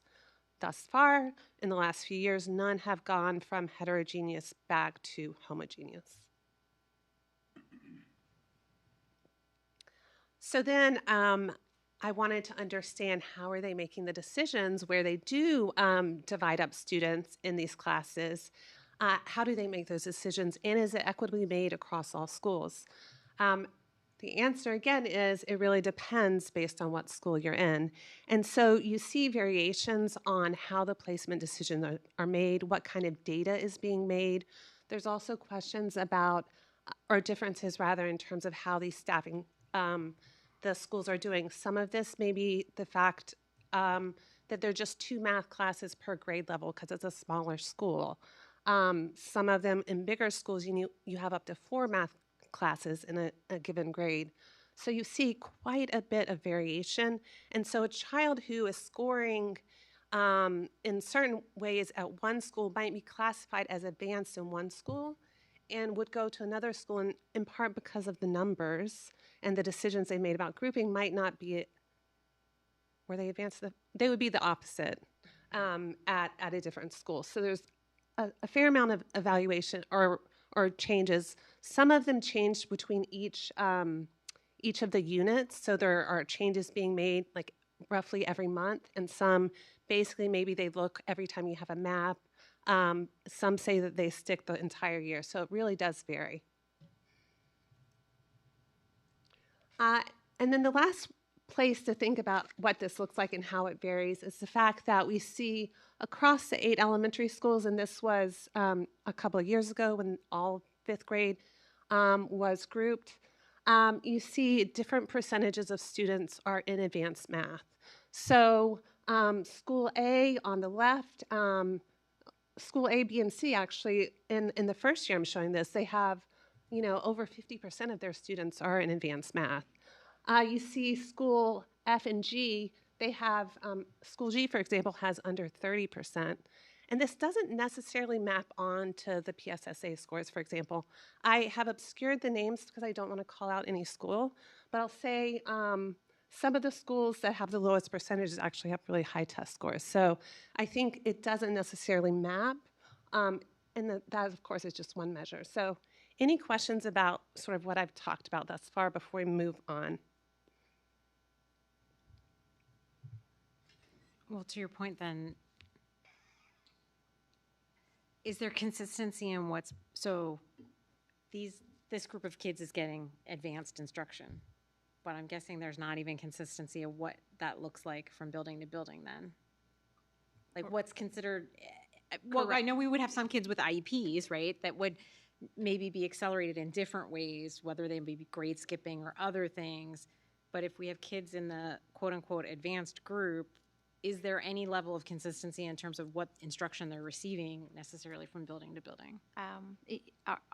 When we get to the student perceptions, and I won't get into it, they talk about, in their minds, some of them felt that it was at a faster pace. So there are, within the Bridges program, some accelerated pieces that we believe some teachers are doing. In asking, we ask a little bit, some gifted teachers, they're working with the teacher and partnering with the teacher and possibly prepping one material that could help them do well on the 7A test, which we'll get into later. So no, we're all following the same resource and the same curriculum, which is Bridges, but the exact model of an advanced course, there was never a differentiated course. It was how the advanced teacher wanted to choose to accelerate. With that group of students as a group of individuals. Yes. Which I'm not criticizing that per se, but we're talking about systems approaches and our apples and our oranges, then that's relevant to understand. Okay, Do you see this driven by parent knowledge rather than what students know? I think parent knowledge is a huge part of this. You'll see in a few minutes how SES is related to this. I think gifted students there, and we just classify them as gifted, not whether they're gifted in math or gifted in ELA. And to the extent to which gifted also overlaps with parent knowledge, education, SES, that is also a way that manifests. And then certainly the knowledge about how to get into 7A.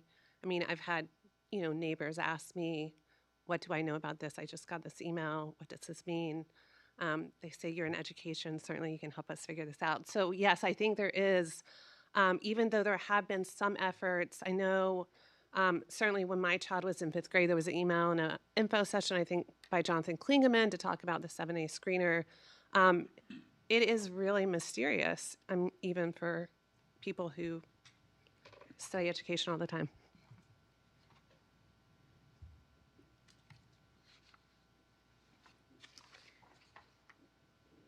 Okay, so we received a small grant from AERA last year, the American Education Research Association, that supported us to do some data collection with teachers and students. So this is the result of a survey of the district's elementary teachers. We had 82 participants. And this is an example, we think, we interpret this, so let's see, agree and strongly disagree. A strong agreement among the elementary teachers that the practice, as Micah Pollock's book convinces us, that when we label our children as the high class, the average class, the below average class, that this constrains their mathematics learning opportunities. So this showed us that elementary teachers were already kind of thinking that they were troubled by this practice, and even more so in this next slide, Danielle, if you could. I want to just give you some time to read some of the quotes from our elementary teachers. The prompt was, what more can you tell us about how the math groupings in your grade or your school, in your district, what works well, what you think should be improved? So you don't have to read all of this, but we thought we were quite impressed and pleased with teachers' ability to articulate what they were noticing. I'll just give you a few seconds to read a few of these on your own.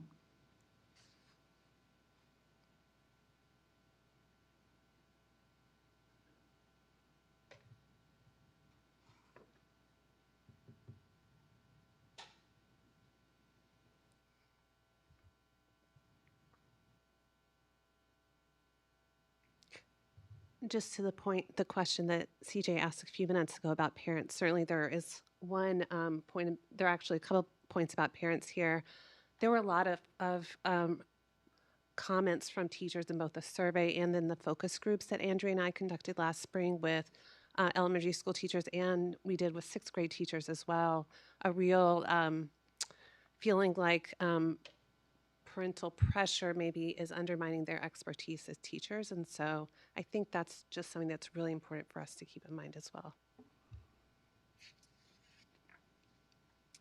So last year when they were doing their work, they wanted, one of our goals was to do focus groups.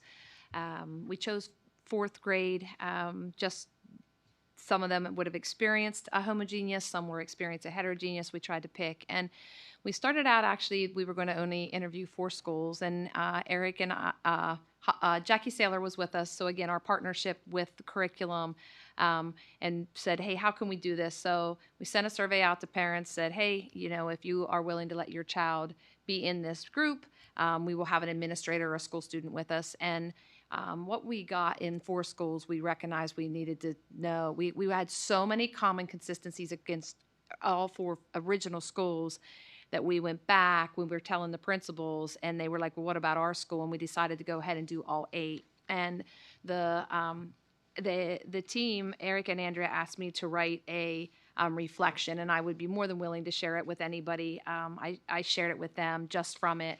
But you can see some of the things that were pointed out. And I will just read 2 excerpts that I wrote to them because I think that they are critical. Across all 8 schools, we heard from 4th graders that they wanted to be more challenged. And it really shifted our conversation from whether to differentiate homogeneous to how to group with equity and integrity. They also, the level of social and academic awareness at this age, they knew, as you shared earlier, they were able to tell us pretty much down to a T, you know, what it was, what made it advanced, or why they weren't in this class because they couldn't answer the questions of these teachers. And even when we prompted them, well, what question can't you ask? Well, we just know that we're not able to answer those questions yet, and that's okay. So they were very perceptive. They talked to us about number corner. They talked to us about, again, being challenged and wanting to do more, and just like their words were powerful. We went back to the principals and said, holy moly, talk to your kids, because what you can gain from them can be very valuable. So that was just one additional qualitative piece of the research that they did. Well, and can I just add to this? It was so beautiful talking to these 4th graders, and I appreciate the principals too who helped to make that happen. There were some kids, though, who were making sense of things, and they were so convinced of what they saw that we actually had the principal go back and check out, is that really happening? And so, of course, some of it was spot on, and some of it was misconstrued in ways that I think are not helpful for kids' self-perceptions. And so we just really, I mean, Danielle and I would have to process after each of our conversations. They were so strong. I want to shout out to the good things we were hearing from the kids. The messaging of I can work hard, I can persevere, I can make mistakes. Those messages were really coming through from their teachers, and I really appreciated hearing that from them. I really believe that the teachers are presenting it in a way that they are not talking about it at all. They're talking about a faster pace, or, different people have different. So they were very respectful as far as positive about the groupings, but they were also very aware of the groupings when they spoke. Okay, so now we've set a long lead up. Here is what we found in terms of looking at, this is just going to be from a couple of different cohorts to basically show that regardless of cohort, there are differences in terms of who is in advanced math and who is not. So this looks, again, we look at, we have the different schools. There are some overall general trends, but of course there is variation. Here we see, this is the current 7th graders. There were no Black students when they were in 5th grade in advanced math. There was, I believe this represents 1 or 2 Hispanic students at one school. We have obviously higher proportions of Asian students. In some schools, all Asian students were in advanced math class, but that wasn't the case everywhere. Multiracial students varied, and white was roughly tracking the overall total. So that's one example of race. When we look at gender, there are some really substantial patterns here. We see overall in the 4th grade during this year, 15 percentage point gap. So this means 56% of advanced math 4th graders were male, and whereas 41% of kids in the non-advanced math class were male. So that's how you read this. It's a row percentage. In 5th grade that year, 58% of the advanced math students were male. We see that persist in other cohorts as well. This is the current 5th grade. Overall, it's a 5th grade class that has more male students for some reason. But you see overwhelmingly higher percentages of advanced math students. Nearly 2/3 are male. And even those who are grade accelerated, who we're not really talking about as much here, but those are also disproportionately male. Whereas if you look in the non-advanced math, that's split evenly, so that's underrepresented for male students in the non-advanced. The other point that I want to make here is that last bullet point. So this year we know we have 7 schools that have an advanced math, and in each one of them, a majority of the advanced math students were male. So in no school in our district right now in 5th grade is there a majority of students who are female in advanced 5th grade math.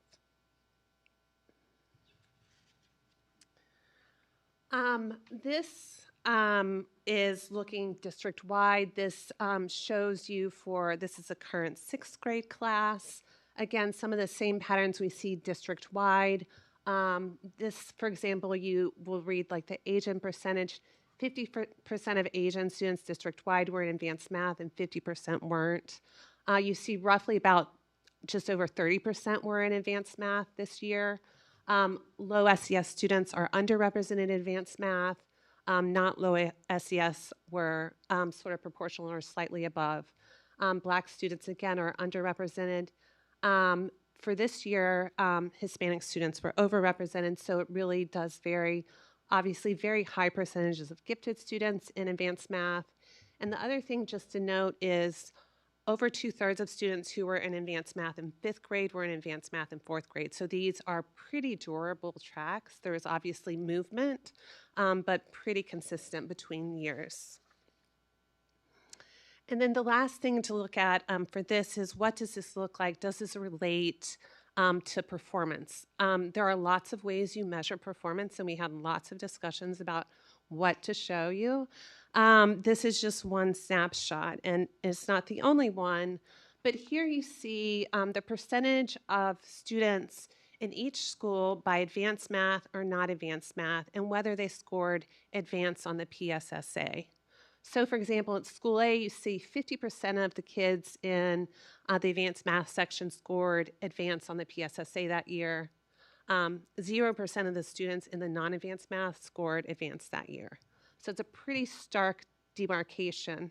And in general, you see, not surprisingly, that a higher percentage of the students in advanced math score advanced on the PSSA, except for School D, which we don't know what's going on there.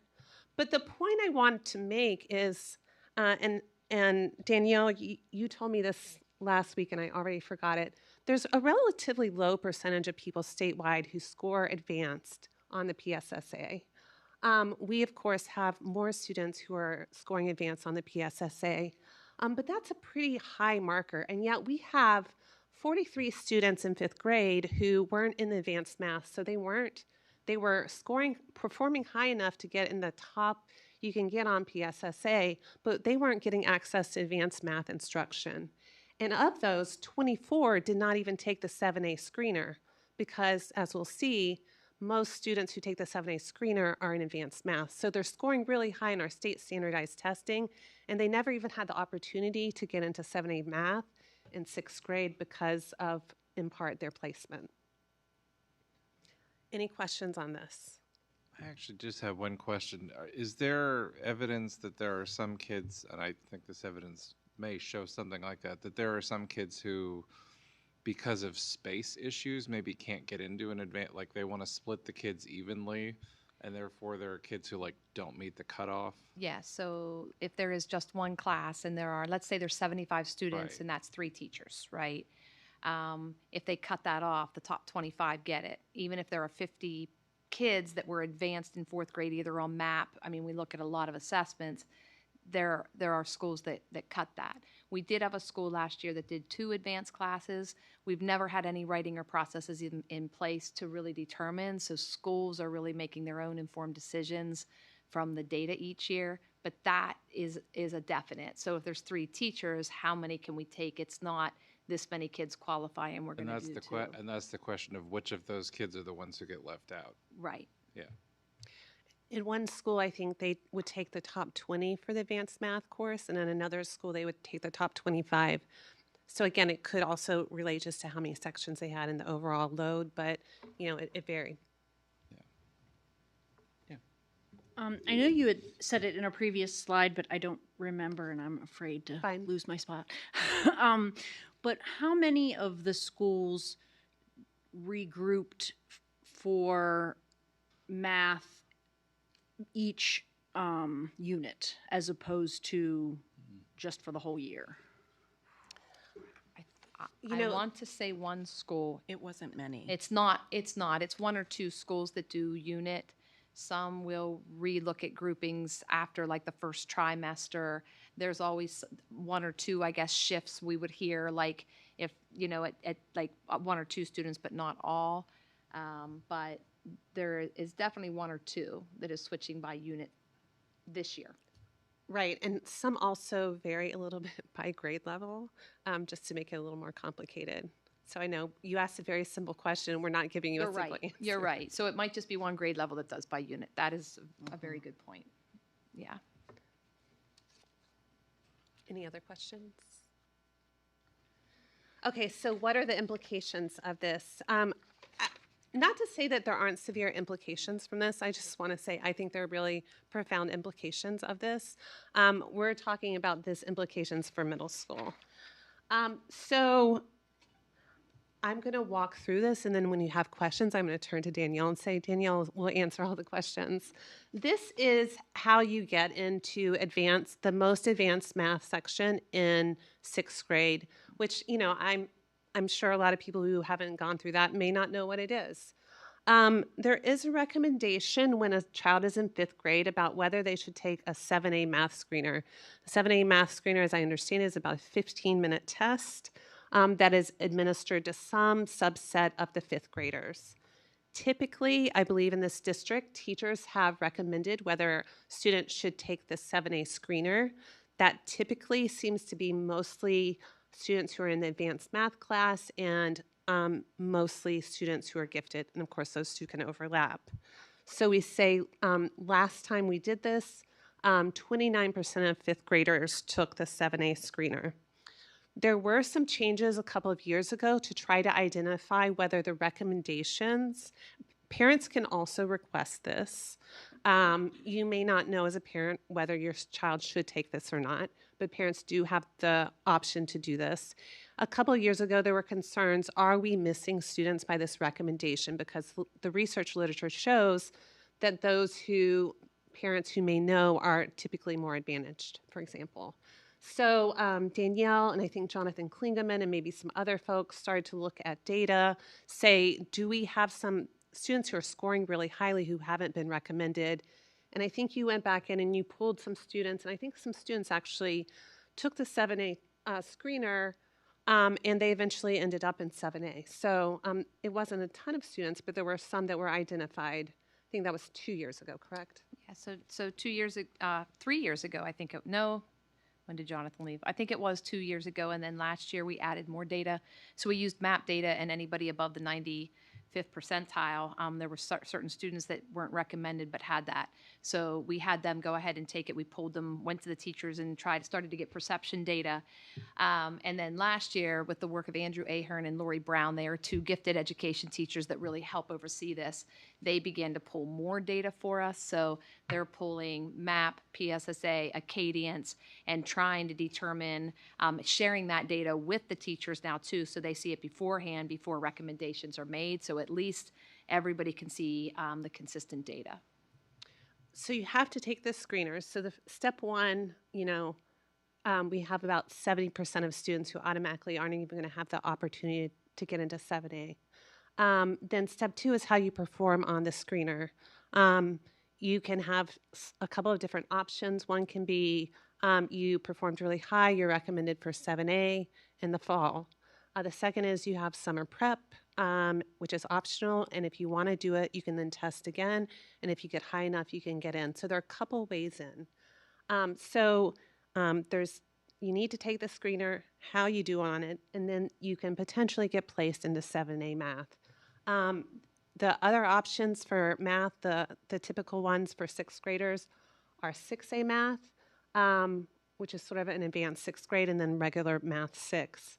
This also relates actually to their science placements, as I understand, in the two zone schools. So there is that connection between advanced math placement and advanced science.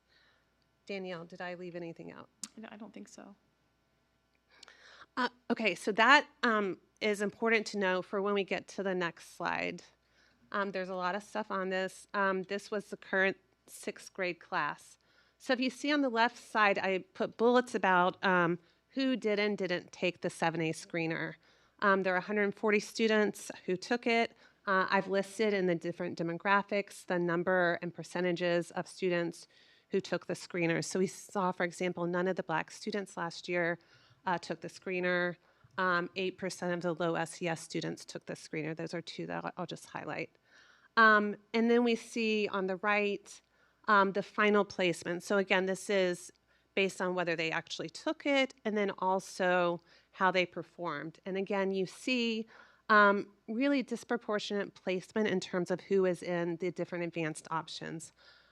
I'll just say, I don't know how Math 6A placements get made, so don't ask me that question. But obviously that is an advanced option, and it's probably people who are in advanced fifth grade math. Would you say, Danielle? For 6A, it's primarily teacher recommendation. Again, the data last year did help. At least it was available to see and make those recommendations. But it is primarily through the teacher, yes. And so, over 60% of students are in Math 6, but you see in some of our subgroups, much higher percentages of students are in Math 6, for example. And then there's just the paragraph at the bottom on the left that I want to point out. Of the almost all the students who took the Math 7A screener were in advanced math in fifth grade. There were 12 students whose parents asked to take the screener. One was recommended by a teacher from a non-advanced math. None of them scored highly enough to get into Math 7A. So we have, again, some questions here both about access to the screener, but also about preparation to be successful in the screener. This looks at, for this same cohort, we see again, we have advanced math class on the right, on the left for each school, and not advanced on the right. Typically, we see almost all of the students who are going to take the screener. This is not whether they were successful, just whether they took it, or those who were in advanced math, and that really was pretty persistent, except for, School G.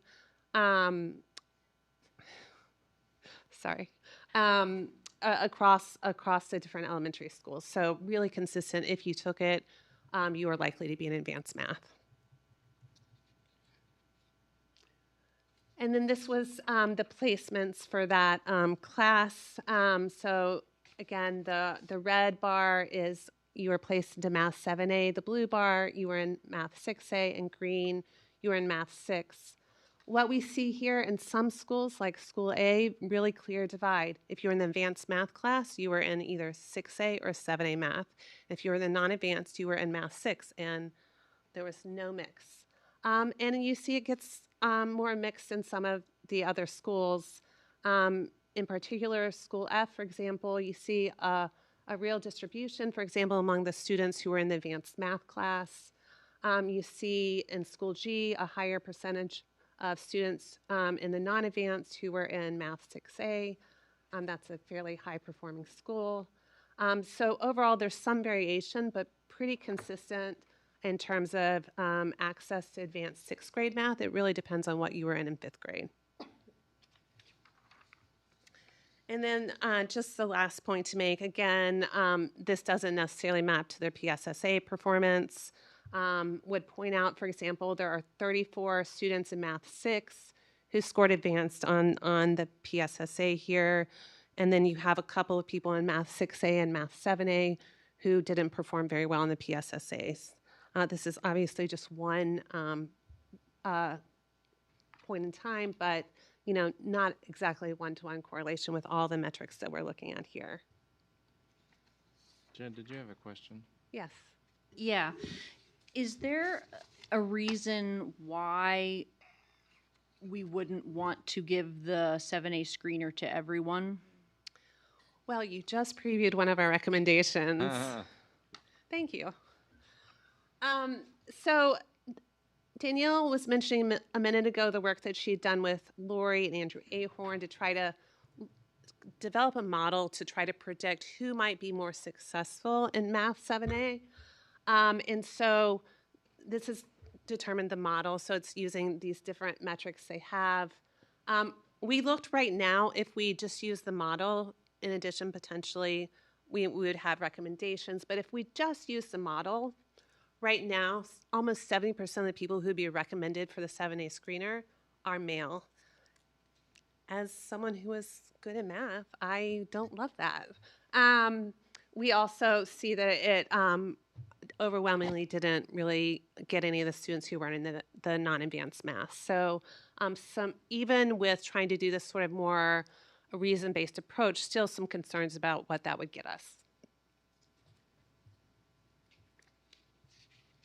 So earlier, of course, Andrea and Chris presented with regards to some of the questions that were asked for differentiation. During our work, believe it or not, Andrea and Erica, I was giving them documents and finding different things, and we have an exchange of release that I was able to provide any redacted name data. And I shared this not even realizing I shared it, and they brought it back up to me and said, you showed us a grouping that was already done, why didn't you do it? And the document said that it was waiting, I forget whatever, like it was somebody that had owned this that was no longer in the district, and it was getting ready to be deleted. So I worked with Justin, and they got me access to this. This was work done in 2021 with Vern Bach, Deirdre Bauer, and Jonathan Klingeman had started it. So when they shared this with me, they of course are all gone, and they were all around that time They had developed this. This was coming out of COVID, and we are not sure what happened. I remember as a principal getting ready to do this, and I think with the shift, it got lost in the shuffle. So there was already an entire document built that was set to transition into a differentiated approach in 21-22 or 22-23. We have since shown this to all of elementary, said it was here. Our plan is to take this to the math committee, as you talked about earlier tonight, and to get to how can we do this, what works, what do we need to do, and how do we still support a differentiation so that students can get all levels can get the differentiated work but still be in a heterogeneous classroom. So this is, again, the goal is to have the math committee review this practice, determine how we can begin to make these changes. The principals have said to me, Danielle, we're ready. We just need you to tell us we're allowed to go do it. So they have, I think some have been waiting for permission. Some of the go-getters have talked to their teachers and begun to make these shifts. But we also recognize that professional development will be needed. Again, there was work with PMI that afternoon that we shared all of this data. Andrea and Andrew from the math department of Penn State did do a little bit of PMI because we had received from the math committee that they had valued that work before. So we did dabble in that a little bit also, again, with the understanding that we have more work to do. There have been recent and increasing numbers of recommendations from professional organizations such as the National Council of Teachers of Mathematics, advocating for reducing or eliminating ability grouping as much as possible, for nurturing children's positive mathematics identities, and let's see, that, and just kind of emphasizing that positive mathematical identity formation is not separate from learning mathematics. It is part of learning mathematics. Being able to see yourself as a mathematical person, someone who can do mathematics, that is what it means to understand mathematics. So this is just an emphasis that this is in line, the sort of recommendations we are about to share are in keeping with national consensus documents as well. Sorry for the small font here. We had a lot of recommendations, and we wanted to keep it to one slide. Jennifer already previewed the first recommendation we have, that every student should take the Math 7A screener. You're already going to be devoting class time to at least some of the students doing it, and it seems to make a lot of sense to us to have every child evaluated for the potential of advanced math in middle school. At the same time, we don't think that that's enough, so we think that we should offer support for teachers of the non-advanced math sections in particular to help identify and encourage students who would benefit from this advanced math instruction, sort of the way that some small work has already begun there. I think we've already also started to think about, are there different cut scores that might give us more diverse advanced math courses and not make it so hard to not still take the essence of what that advanced math course is, particularly when we get to middle school. And if there are any changes made, we think it's really important, obviously, to evaluate what kind of results happen, both in terms of how the placements happen, but then what happens to the success of students in their different math placements in 6th grade. The second recommendation is one that I probably have made to you before. So I'll just be a broken record to say the importance of being able to get longitudinal data to be able to track this is so important.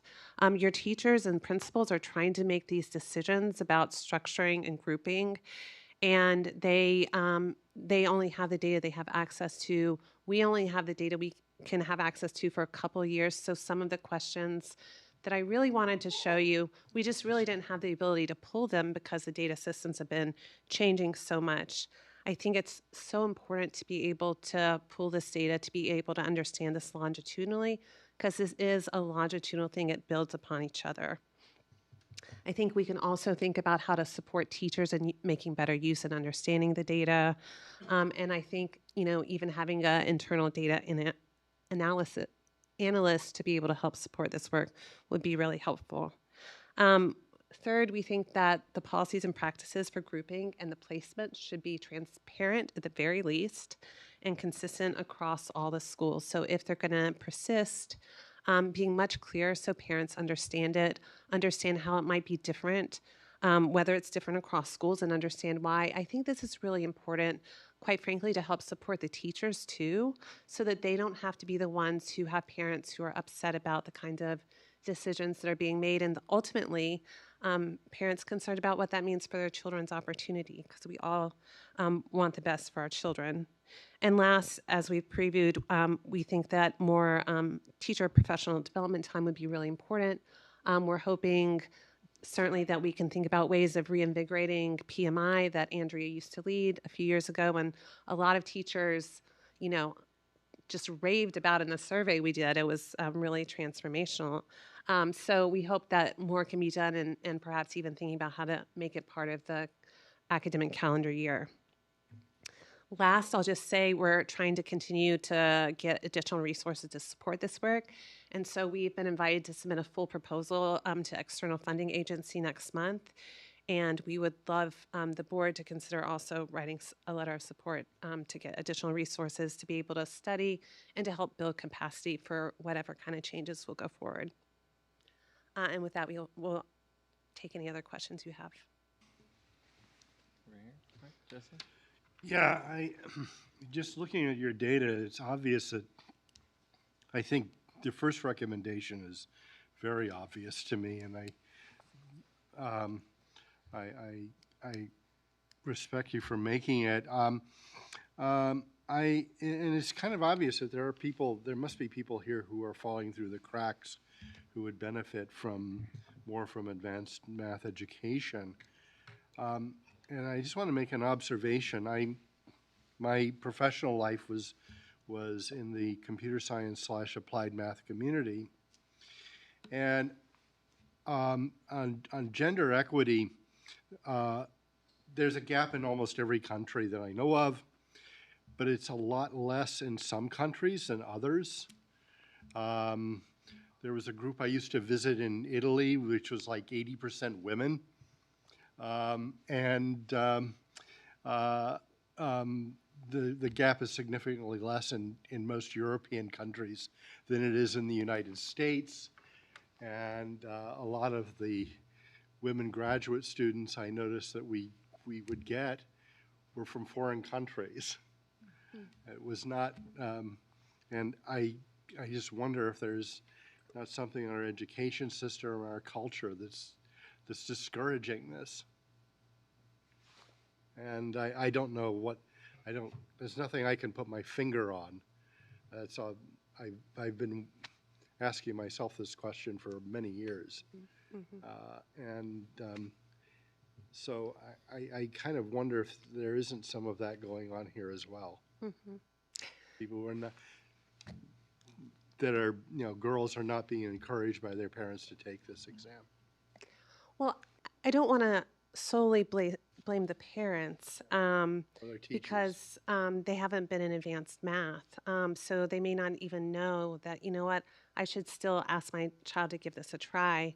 I go back to something Andrea said about, learning math and your math, self-concept are sort of inextricably linked. And I really think that's so important, and not to say that any school or teachers are trying to do that. I think they all care very deeply about how our children see themselves as mathematicians. So much of this operates in very subtle ways. And, I'm still embarrassed to admit I told my high school math teacher that there was no gender bias in math, and she was a mathematician with a doctorate, and she just laughed in my face, rightfully so, right?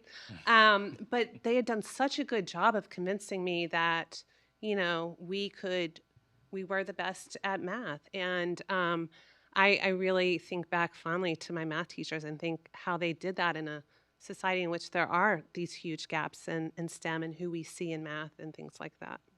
I can say that things are better than they were maybe 40 years ago. But Yeah, I think the national data bears that out. Yeah. We have made improvements, but it's still not where any of us would want it to be. Jen, go ahead.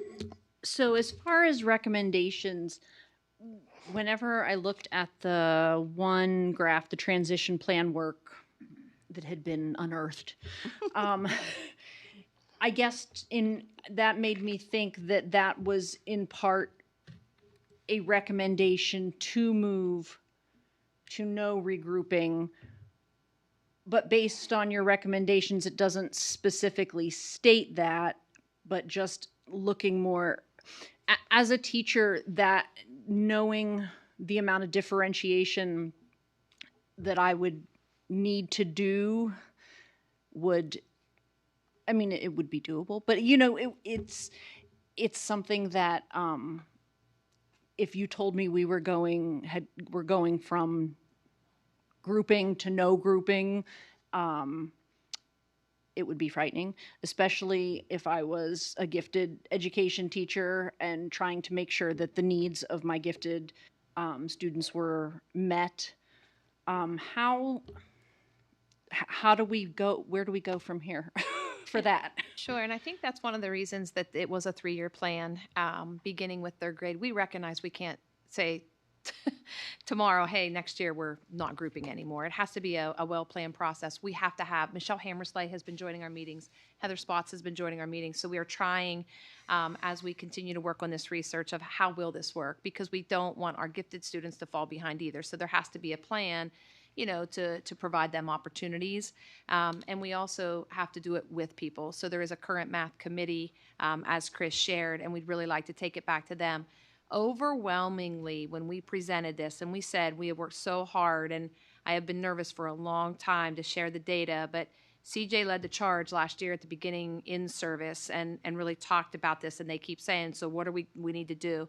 So we presented this to the elementary team, and the responses on the reflections are, we're ready. Tell us, let us go. So we're hearing, now I'm sure that's, the people that are turning that in are ready, and there will be some resistance, but I think it meets at the perfect timing. We're getting a new, we're rewriting and finalizing our curriculum. We've just, hopefully next month, we'll be adopting a primary resource with Bridges, figuring out what other resources need to support that, and then provide professional development throughout next year. If we get the PMI, that was one of the pieces that helped them differentiate it and helped them learn how to really teach all levels, but still reach all ends. And but it is going to take dedicated work, and we're going to have to sit down as directors and kind of all parties at all ends to determine what do we need to do so that every single student is provided in equal access and an opportunity to grow to where they can. Would you say that it's off the table that one school might look different than other schools as far as? I think that if we are going to move forward with the math committee to do this, we've got to go all 3rd grade next year. K2 has been doing this, and they're coming in 3rd grade, and then 3rd grade was the magic year years back. And I remember as a principal sitting in the meetings with Vern and Deirdre talking about this, and we were ready, and then we were talking about this before COVID hit. We had some Penn State, we did some professional development, but I don't think there's too much data to show that we are letting some kids behind. So when we look at and that was one of the things that we were trying to get, but we shifted SIS systems. What we really wanted to see is where did the students end in 2nd, and once they were grouped in 3rd, but the little bit that we did, we are starting in 3rd grade. If you didn't make the cut in 3rd grade, you might have had a bad MAP test or something. You may never make that cut and have an opportunity when we just think that there are more kids that, and especially even from their perceptions, many of our students believe that they could be doing more.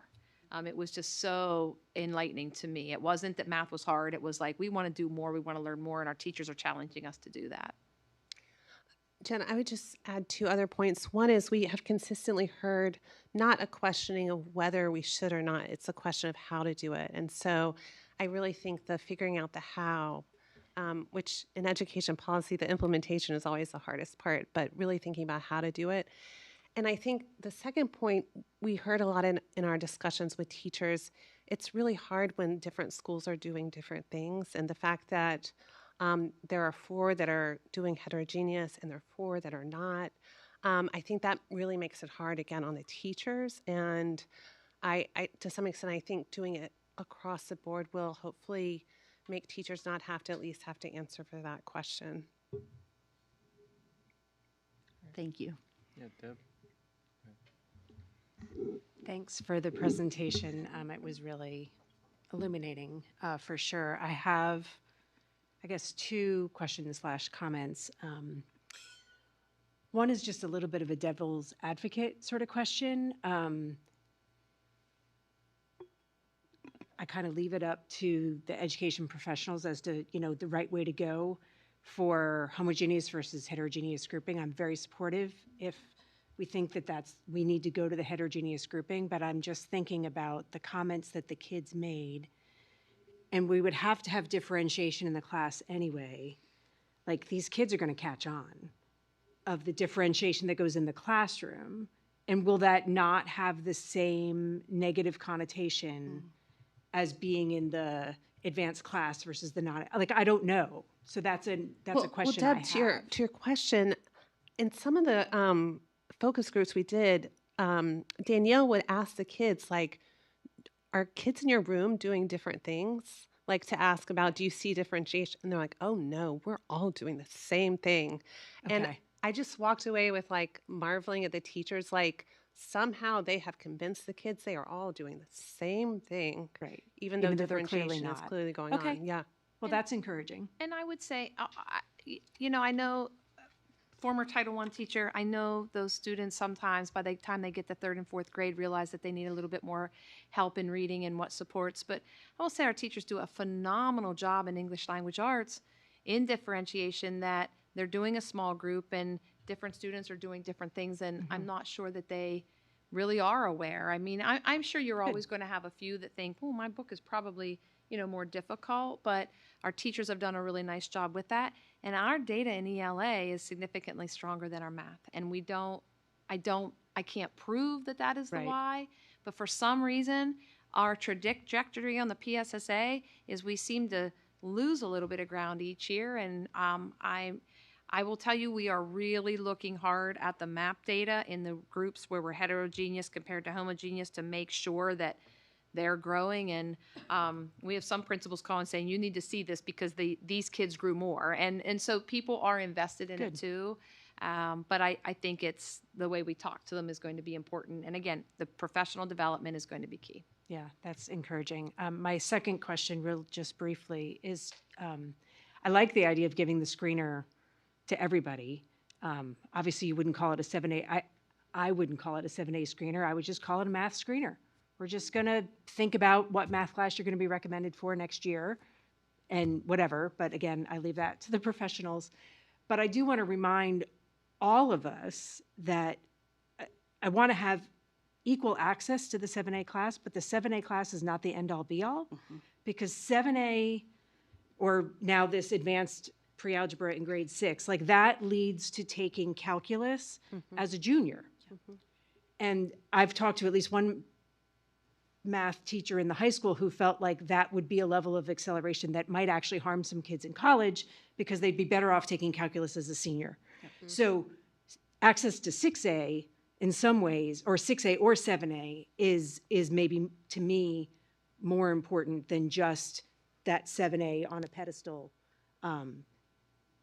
Think encouraging all kids to have access to calculus in high school if possible, like that's a good goal. I'm not sure that we have to get a lot of kids to calculus in junior year. We would absolutely, and we're trying to go deeper as far as Grade Accelerate, and even with talking to our students and our parents about, we want to get more in depth, and we understand that.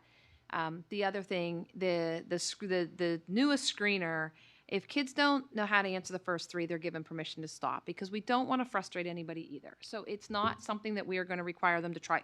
You just have to try every problem.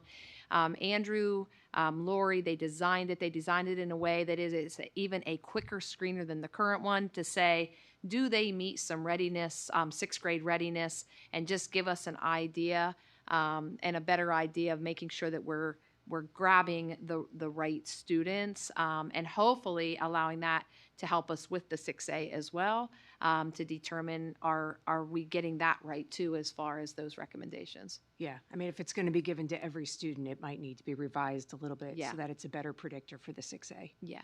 placement. Thanks. Yeah, can see you.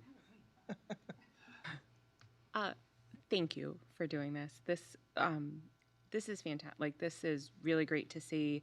I agree. I think a screener for all would be really nice. You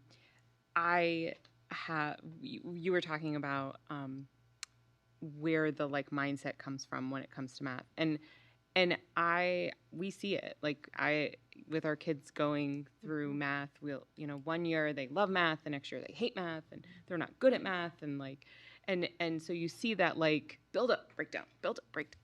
We have one of my daughters used to have a teacher who is now retired, and she would start every math class chanting, "We are mathematicians, mighty mathematicians," and like I still have it in my head every time she's like, you help me?" And I'm like, build myself back up and do 8th grade math. But my younger daughter is also in one of the grades now where they're not transferring, like not moving around for different, and they have no idea that they're not, because they started the year and they're like, we get to move classes this year, and then they were like, we're not moving classes this year. But it's even to the point in the class where kids are helping each other. Like, you're seeing this where the kid, like, my daughter, she came home one day and she said, I got a Star ticket. And I said, well, what did you get a Star ticket for? And she said, I took my time to help another kid because I was able to get mine done a little bit faster, and this kid was struggling, and I wanted to help this kid. And so you could see where, like, the integration was helpful, because I've heard it from the kids that would be like, oh, and especially like in 5th grade and even into middle school, like, oh, we're in dumb math. We're not smart enough to be in and it's like, no, you are. Like, you can do anything. Like, and so your data just proves that the kids really can, and the fact that you're caring so much to want the best for all these kids is just so important. I really appreciate that. If I could build on to that, we want kids, the fragility of their identities can be very subject to whims. And that's true even for our high achievers who are scared to ask a question because they're supposed to know it, and they're afraid they're going to be moved down if they admit. So we need to be concerned about those kids as well as the ones who are placed lower than, might be lower than we'd want. So what we're trying to emphasize, and I think the Bridges curriculum, the whole lesson, we want diversity of mathematical thinking for all of the kids to have to learn from one another. The quick answer getters have things to learn from the students, mathematical things to learn, not just patience, but that too. But they have things to learn from their classmates who think differently than they do, and we need to give them those opportunities. So there's the regrouping, there's the differentiation that will happen in heterogeneous, and then there's the whole group. We can learn from others, and actually we hold them accountable for doing that. Yeah, you can see that even in the middle school level, that from year to year, there were years where it was more like working together to solve, and then somewhere it's not. And like for us, we could see the difference where when there was that cohort working together, the kids they felt a little bit more confident. They were working on the problems together and helping each other figure it out. And so this is really nice to be able to see all the data. And thank you for all of the work that you all have put into this. And you can see your passion. So thank you. Yes, Amy. Partly it's just some statements and I guess a question. One, I am really grateful because I was here when we started talking about this needs to not be happening in terms of the making changes about the screener and who has access to the screener and how people understand, and making sure, like so many things in our district, there's not some kind of hidden pipeline resource for affluent or in the know families to have access to certain things. So I knew we had done some work on it. As you talked, I was disappointed to hear we weren't as effective as I thought we had worked to be, but I know COVID certainly set us back in so many different ways. It's nobody's fault. It's a bummer to hear that we didn't quite hit the mark we were hoping to hit. But I am incredibly grateful for finally having this longitudinal data and really having the evidence to really, clearly it sounds like we don't need to convince teachers this needs to change, but we do need our parents and our community to understand why it needs to change and why it's important for all kids that it do. And so the comment I wanted to make was that the evidence you've given me is that it's unacceptable to me, unless we do this at all school, that the approach is universal. That's been all the change that I've been part of in this district for the last 10 years is about making sure that all kids leave every building with the same, with the equal opportunities for experience, the equal access to learning, so that they're all the same, have the opportunity to be at a comparable level when they move on to the next building or the next grade. So to me, that would be my 100% support in regards to that and how we handle moving forward. The one question and comment I will make about, it's talking about differentiation and giftedness. I agree with you totally that gifted kids have things to learn from everybody. And then there's also that part of chapter 16 that says gifted kids need to be with other gifted kids, and having at least one formally identified gifted kid. I think all 3 of my kids are gifted, but one has a formal label. And I certainly have heard from that kid very specifically their intense frustration at times when they have not been in that situation, and how that can really sometimes be a hindrance. And I think part of that is our evolving gifted program. And my child went through when we were transitioning from LE to gifted, so her experience is not necessarily comparable. But I do think it's something we have to be very cognizant of moving forward, because if we're not grouping and we're differentiating in the classroom, there has to be a modicum of enough of those kids in that classroom in order for them to have that kind of experience with one another.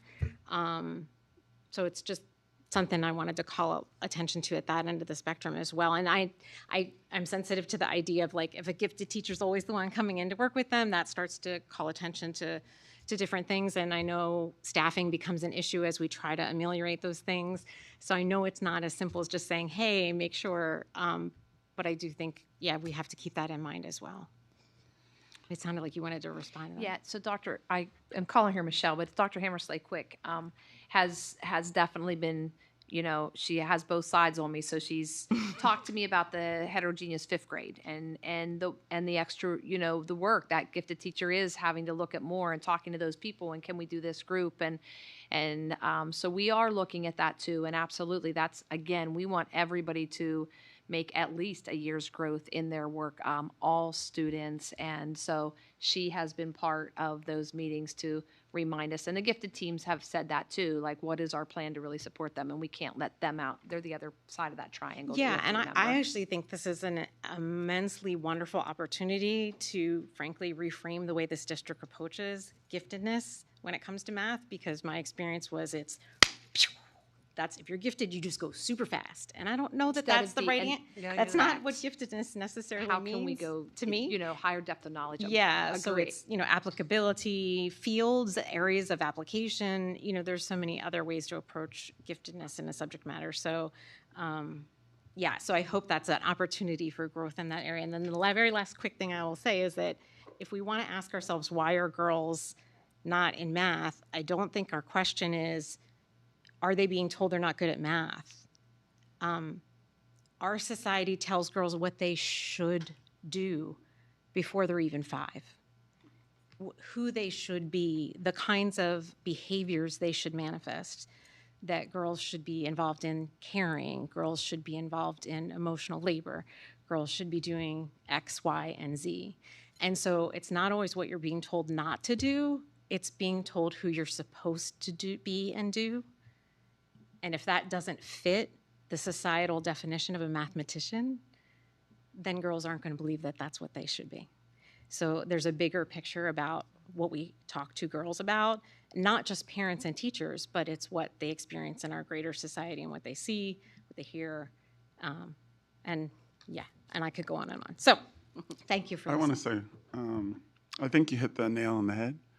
Having a daughter who's Black, who has received advanced on the Keystones and has received all A's, and has taken advanced science, English, social studies, has never been recommended for advanced math. So.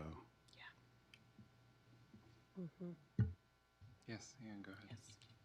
Given all this, do we need to put like it on the agenda that we officially write the whatever recommendation that is going to help you get funding for whatever grant you need? And then how do we request an update for this? You know, we have our timetable of, we have reports. How do we as a board request kind of a 6 months, year from now, we have the same thing, a report back? Because I think that we need one. You asked if we could provide some. It seems like there is support. And so how do we go about logistically providing that kind of support to them? And then number two, how do we request the kind of update in 6 months or a year from now to see how we're doing? Like, I don't know. I feel like this is a Asking me leadership specifically? question. So I think it's two things. I Yeah. think you probably have to have a small committee to get together to write the letter. Yep. Two, we have a comprehensive plan in for next year. I think this is be a goal that we could easily put into that and with action steps to it. So I would say that would be primarily the best course of action for that, to memorialize this information. Which would kind of be an evolution of our current goal, right? It would just, we would be able to put more specificity into where we're at, because we've had something of a math goal. And this is an annual report, but I think it's very critical for the board to remember, as Amy shared tonight, and as I will share, in the next 5 years, a lot of administration, in the next 3 years, many top administrators will no longer be here. And we keep getting there, and then there's shifts and things get forgotten. And I don't think it's purposeful in any way, but by coming back, if a board is committed, and I truly believe everybody is, how do we take this when the next person steps in, that this is a priority and it needs to continue, instead of getting lost in the shuffle? And that's not easy, and it's nobody's fault. I had no idea that, and it wasn't shared with any. I do want to say it never made it to the principals, because I was like, I never saw that. And sure enough, when Justin shared it. So those types of things, I guess, anything you can do, kudos to the board, because it helps us continue to drive our mission and vision forward. Yeah, I just didn't want us to leave without operationalizing both your recommendation and this thing. So thanks.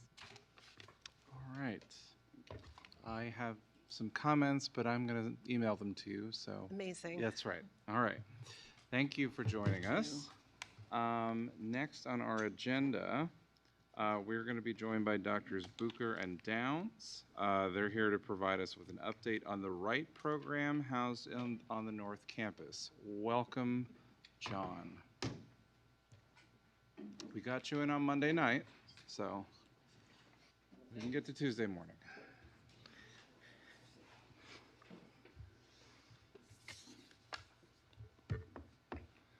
All right, good evening.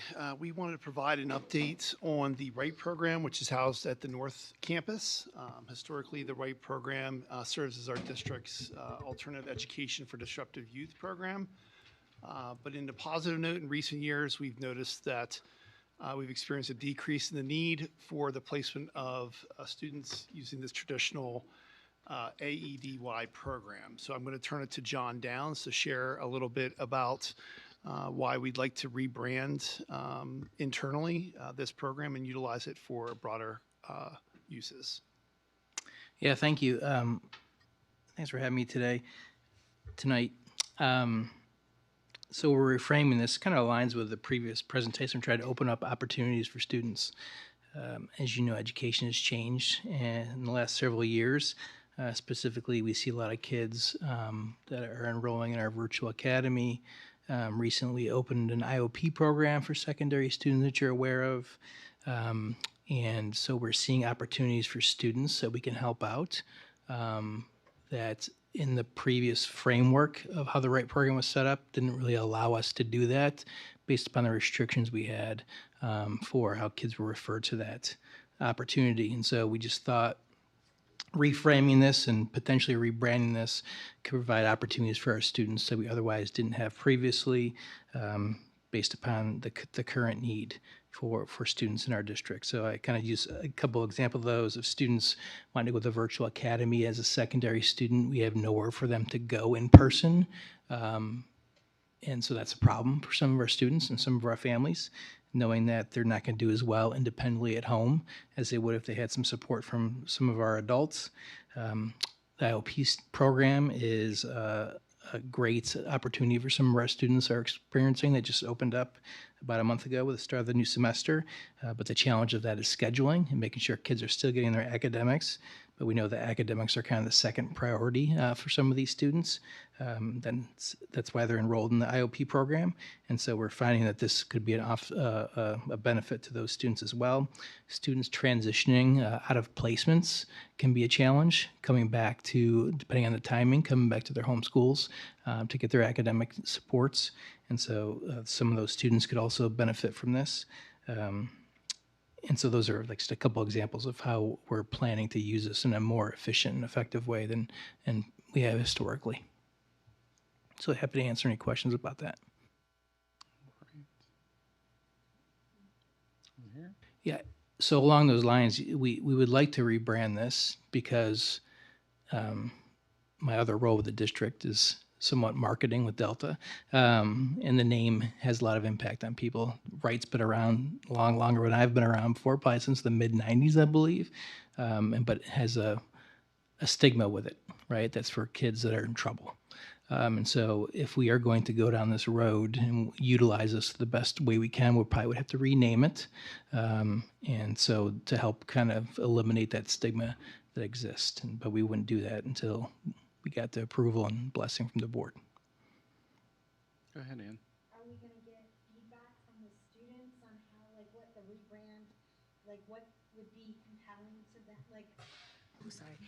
Are we going to get feedback from the students so that we get a sense of, like, what would feel good to them? You know what I mean? Like, Yeah, so we have already done that. And we've gotten, as well along with that, feedback from all the other secondary administrators, because we want them to feel like it's everyone's program. It's not just John's program and Stephanie's program. Stephanie Beaver also helps to administer the right program currently. And so we've had many discussions with students, current staff, and other administrators who would be referring students to this opportunity. Okay, go ahead, Jen. Would this be something that students could come in and out of throughout the year as their placement changes and their needs change? Yep. Just to add to that, I think that's really where we're at, is we want to create a program that exists, but utilizes so that kids, whatever their need may be, whether that's attendance, maybe light behavioral concerns, anxiety, whatever it might be, that we're have this program available to them and this resources, as opposed to saying this is where kids with behavioral concerns go. And that's why we want to change the name to make it more applicable for a lot of more students as they need their needs change. And to also make sure things are up to standards, we have conferred with our special education solicitor, Mark Walls, who's new to this role since our previous person retired, about the potential change and what it would mean for special education students, and make sure everything was kind of met the litmus test. So that's been vetted already as well. All right, Deb, go ahead. So I just want to clarify a couple of things because I'm confused. How many students are currently utilizing the program?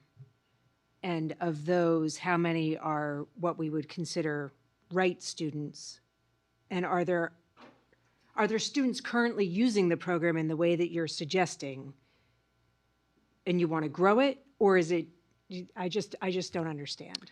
So there are currently 11 students Okay. in the right program. Students come from a variety of reasons, but we are trying to open up to more students Okay. that would use it if it were viewed in a different way. So it's an educational opportunity too for counselors, administrators, things of that sort, if that makes sense. We currently do not have any ADY students in there. All students who then would qualify under the ADY umbrella would go to Nittany Learning Services out in Pleasant Gap, and that would all be vetted with Dr. Booker. If that makes sense. I think so, but let me restate what I think I just heard you say. So currently, if we have a student who needs the alternative placement because of disciplinary or behavioral problems, we accommodate them in our in-house right program. It depends on the level. Okay. But not to... What I'm hearing, what I think I just heard you say is that moving forward, if we rebrand, this space and this program would be used for a variety of things, but not for any of our students who would need an alternative placement for discipline or behavior problems. All of those would then be outsourced? Is No. that what I heard? So it would be for excessive expulsion level behaviors. We would utilize the Nittany Learning Service, which we've been doing. What is the change for those students? That's what I'm trying to understand. So we don't have any of those students in the program. Okay. But if we do get a student like that, they would be referred to an outside agency.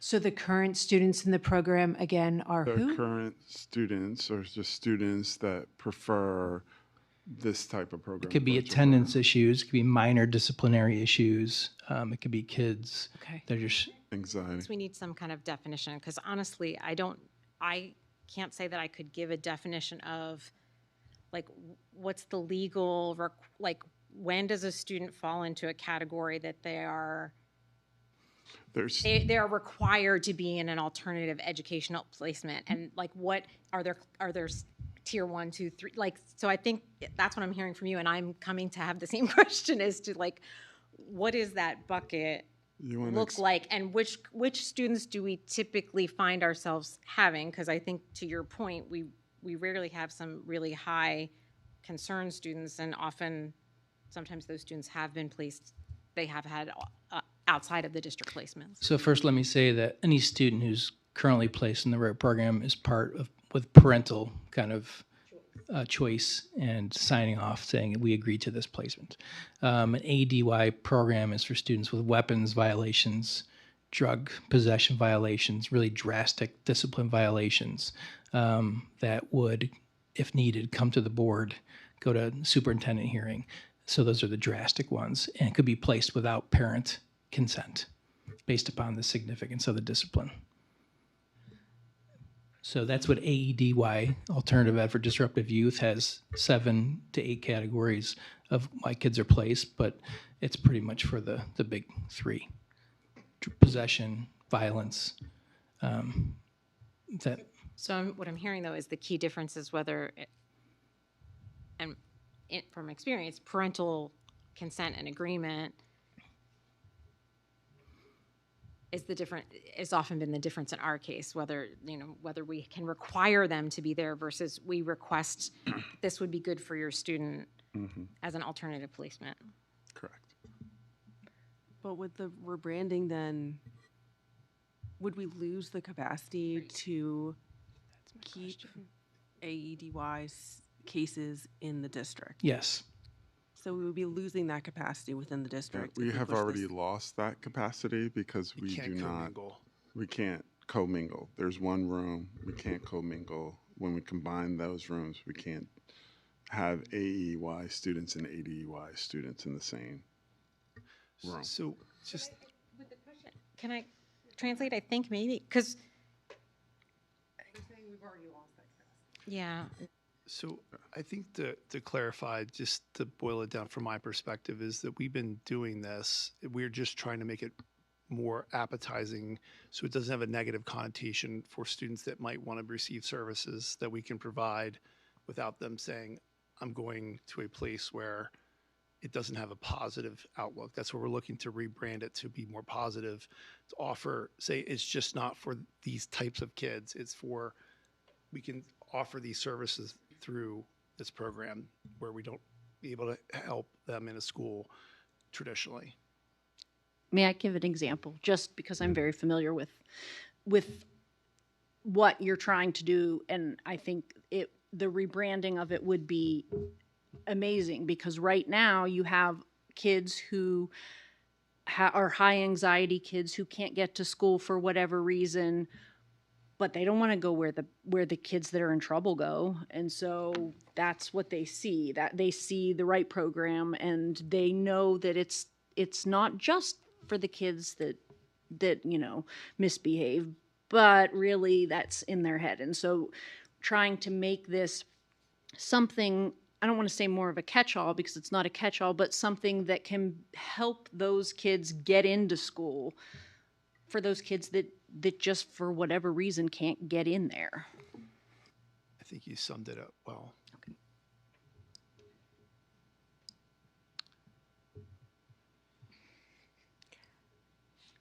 I'm sorry, I am still confused.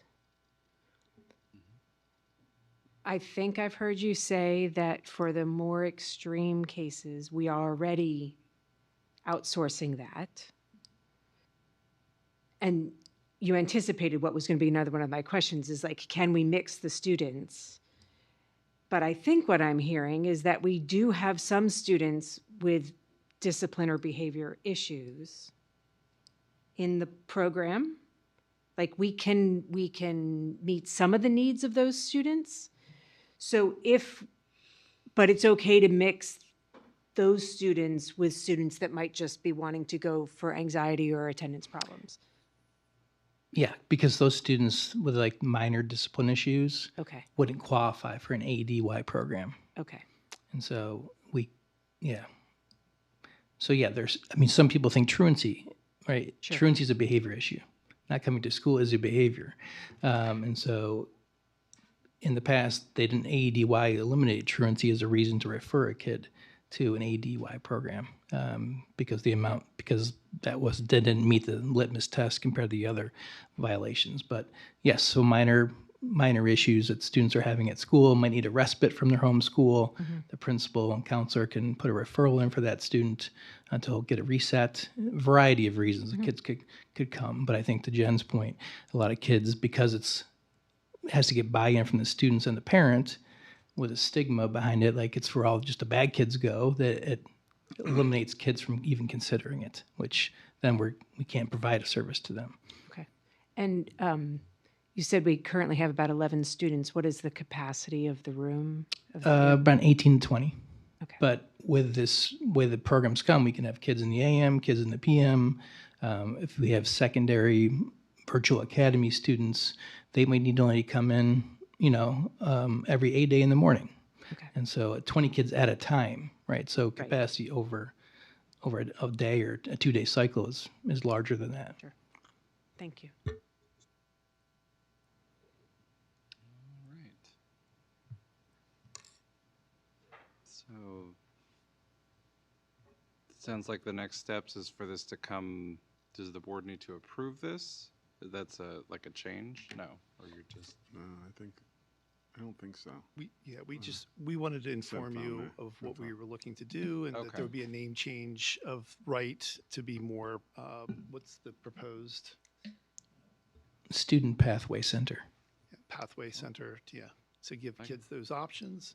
And we would want to start internally within our administrative and counseling team to let them know of the rebranding, to help them spread the positive approach that we're looking to do with this program. Okay. Thank you. Any other comments, questions? All right. Thank you, gentlemen. Thanks for being with us. Our final information item this evening is an update on the governor's budget for 2026-2027. Mr. Johnson will lead us off, followed by a presentation from Randy and Joe. So I let you know that the 2026 or 27 Pennsylvania proposed state budget pertains to some key points. Basically, an increase in overall education funding, especially with a $50 million increase in basic education funding, $50 million increase in special education funding, some increases in career and technical education investments as well, and then also cyber education reform. Hopefully that will be a savings that we'll see in the near future as well. So. Okay. And at this late hour, and with the governor's proposal, it's very early on. If I would take it to a marathon, we're tying our shoes and walking up to the start line. The race hasn't even begun. We have a long way to go. So I think just some of the key points from the presentation that PASBO gave and that we're looking into is the state government for their general fund budget for this year projects a 4.5 billion usage of fund balance. That's about a 10% structural deficit in the general fund. That is not something that would be sustainable. 40% of the state budget, as recommended by the governor, is going to go into the education department. Special ed funding continues to be less than inflation and well underneath the growth rate that we have seen in the special ed population. The state share of the cost continued to decline. It's almost about half of where it was 20 years ago. The Act 1 forecast for 26-27 is 3.5%, and it's projected for the next 5 years to be between 3 and 3.5%. So the 5.3% we saw a couple years ago has gone away, but they're also not expecting it to be, 1 or 2%. And there is still a lot of time for the governor in both legislatures. That's key because the House and the Senate last year were not on the same page for a long time. They need to get on the same page. And if you remember, the budget wasn't passed in the last fiscal year until November. It's February. So we could give you through, and I can go through the whole presentation tonight.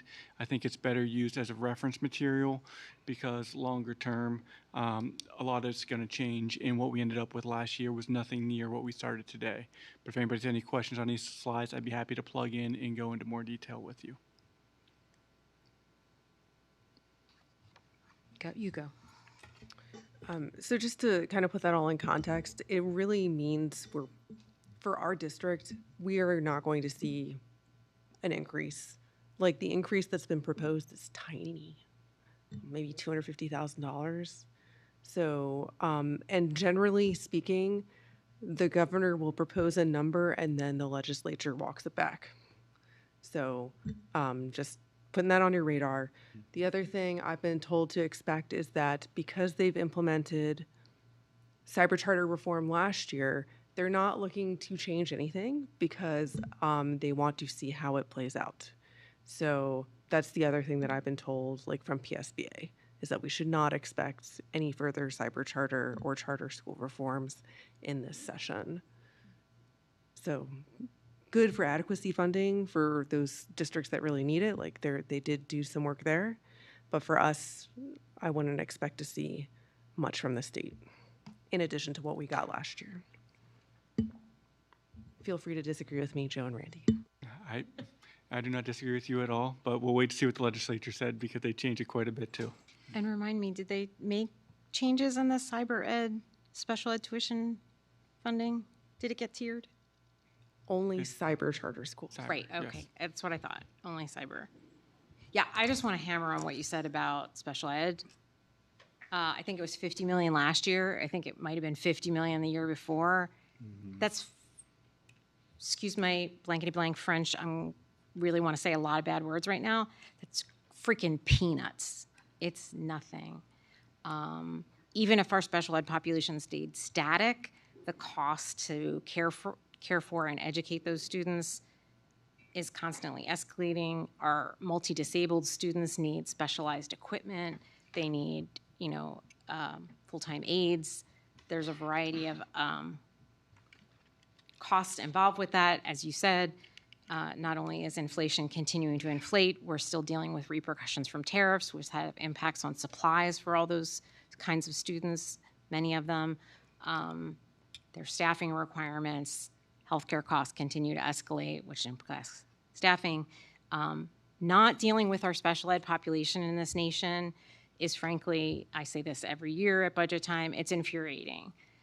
IDEA was passed by the federal government with a plan to fully fund was 40% of costs, which they've come nowhere near. States continue to routinely decrease the amount that they fund, and districts have to pick up the difference, and they pick that up through property taxes. And when we have to raise property taxes to care for, as we should morally, ethically, and legally, our special education students, that takes away, because we have a cap with the Act 1 index, so at some point that starts to take away to our ability to then educate and improve things for all of our other students, which, as we just had in the discussion prior to yours, about our needs to do things for other populations of students as well.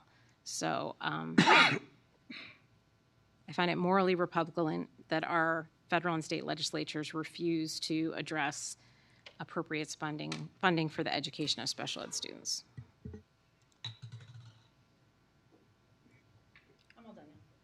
Okay. Other comments, questions? We are reaching this. Okay, thank you, gentlemen. More information to come later. It sounds like not as much money as we would like. That's all right. That mercifully reaches the end of our information reports. That will take us next on the agenda to an opportunity for board members to share updates on their committee initiatives. Jen, anything from the CIU? I'm going to defer to Jackie because I'm not thinking that there was a lot. There's not a lot to report. We're continuing with our kind of normal springtime procedures, and we're still working on our home. That's the biggest thing. We sold some bleachers and some basketball hoops, which was like a big deal for us. So someone's going to come take them and give us a little bit of money. It's going to be great. So. All right. Ed Foundation, Deb? We have a meeting on Wednesday. All right. CTC. Oh, wait, that's me. We haven't met, so we're going to meet soon, I think. We will go to the CACs, athletics. Athletics has not met, but I did actually email Lauren to check in on that, and he is planning to get something in the works for March. Okay, very good. Facilities, I don't think has met since the last time. Finance? We haven't met since the last time either. All right, school health and safety. In April, okay.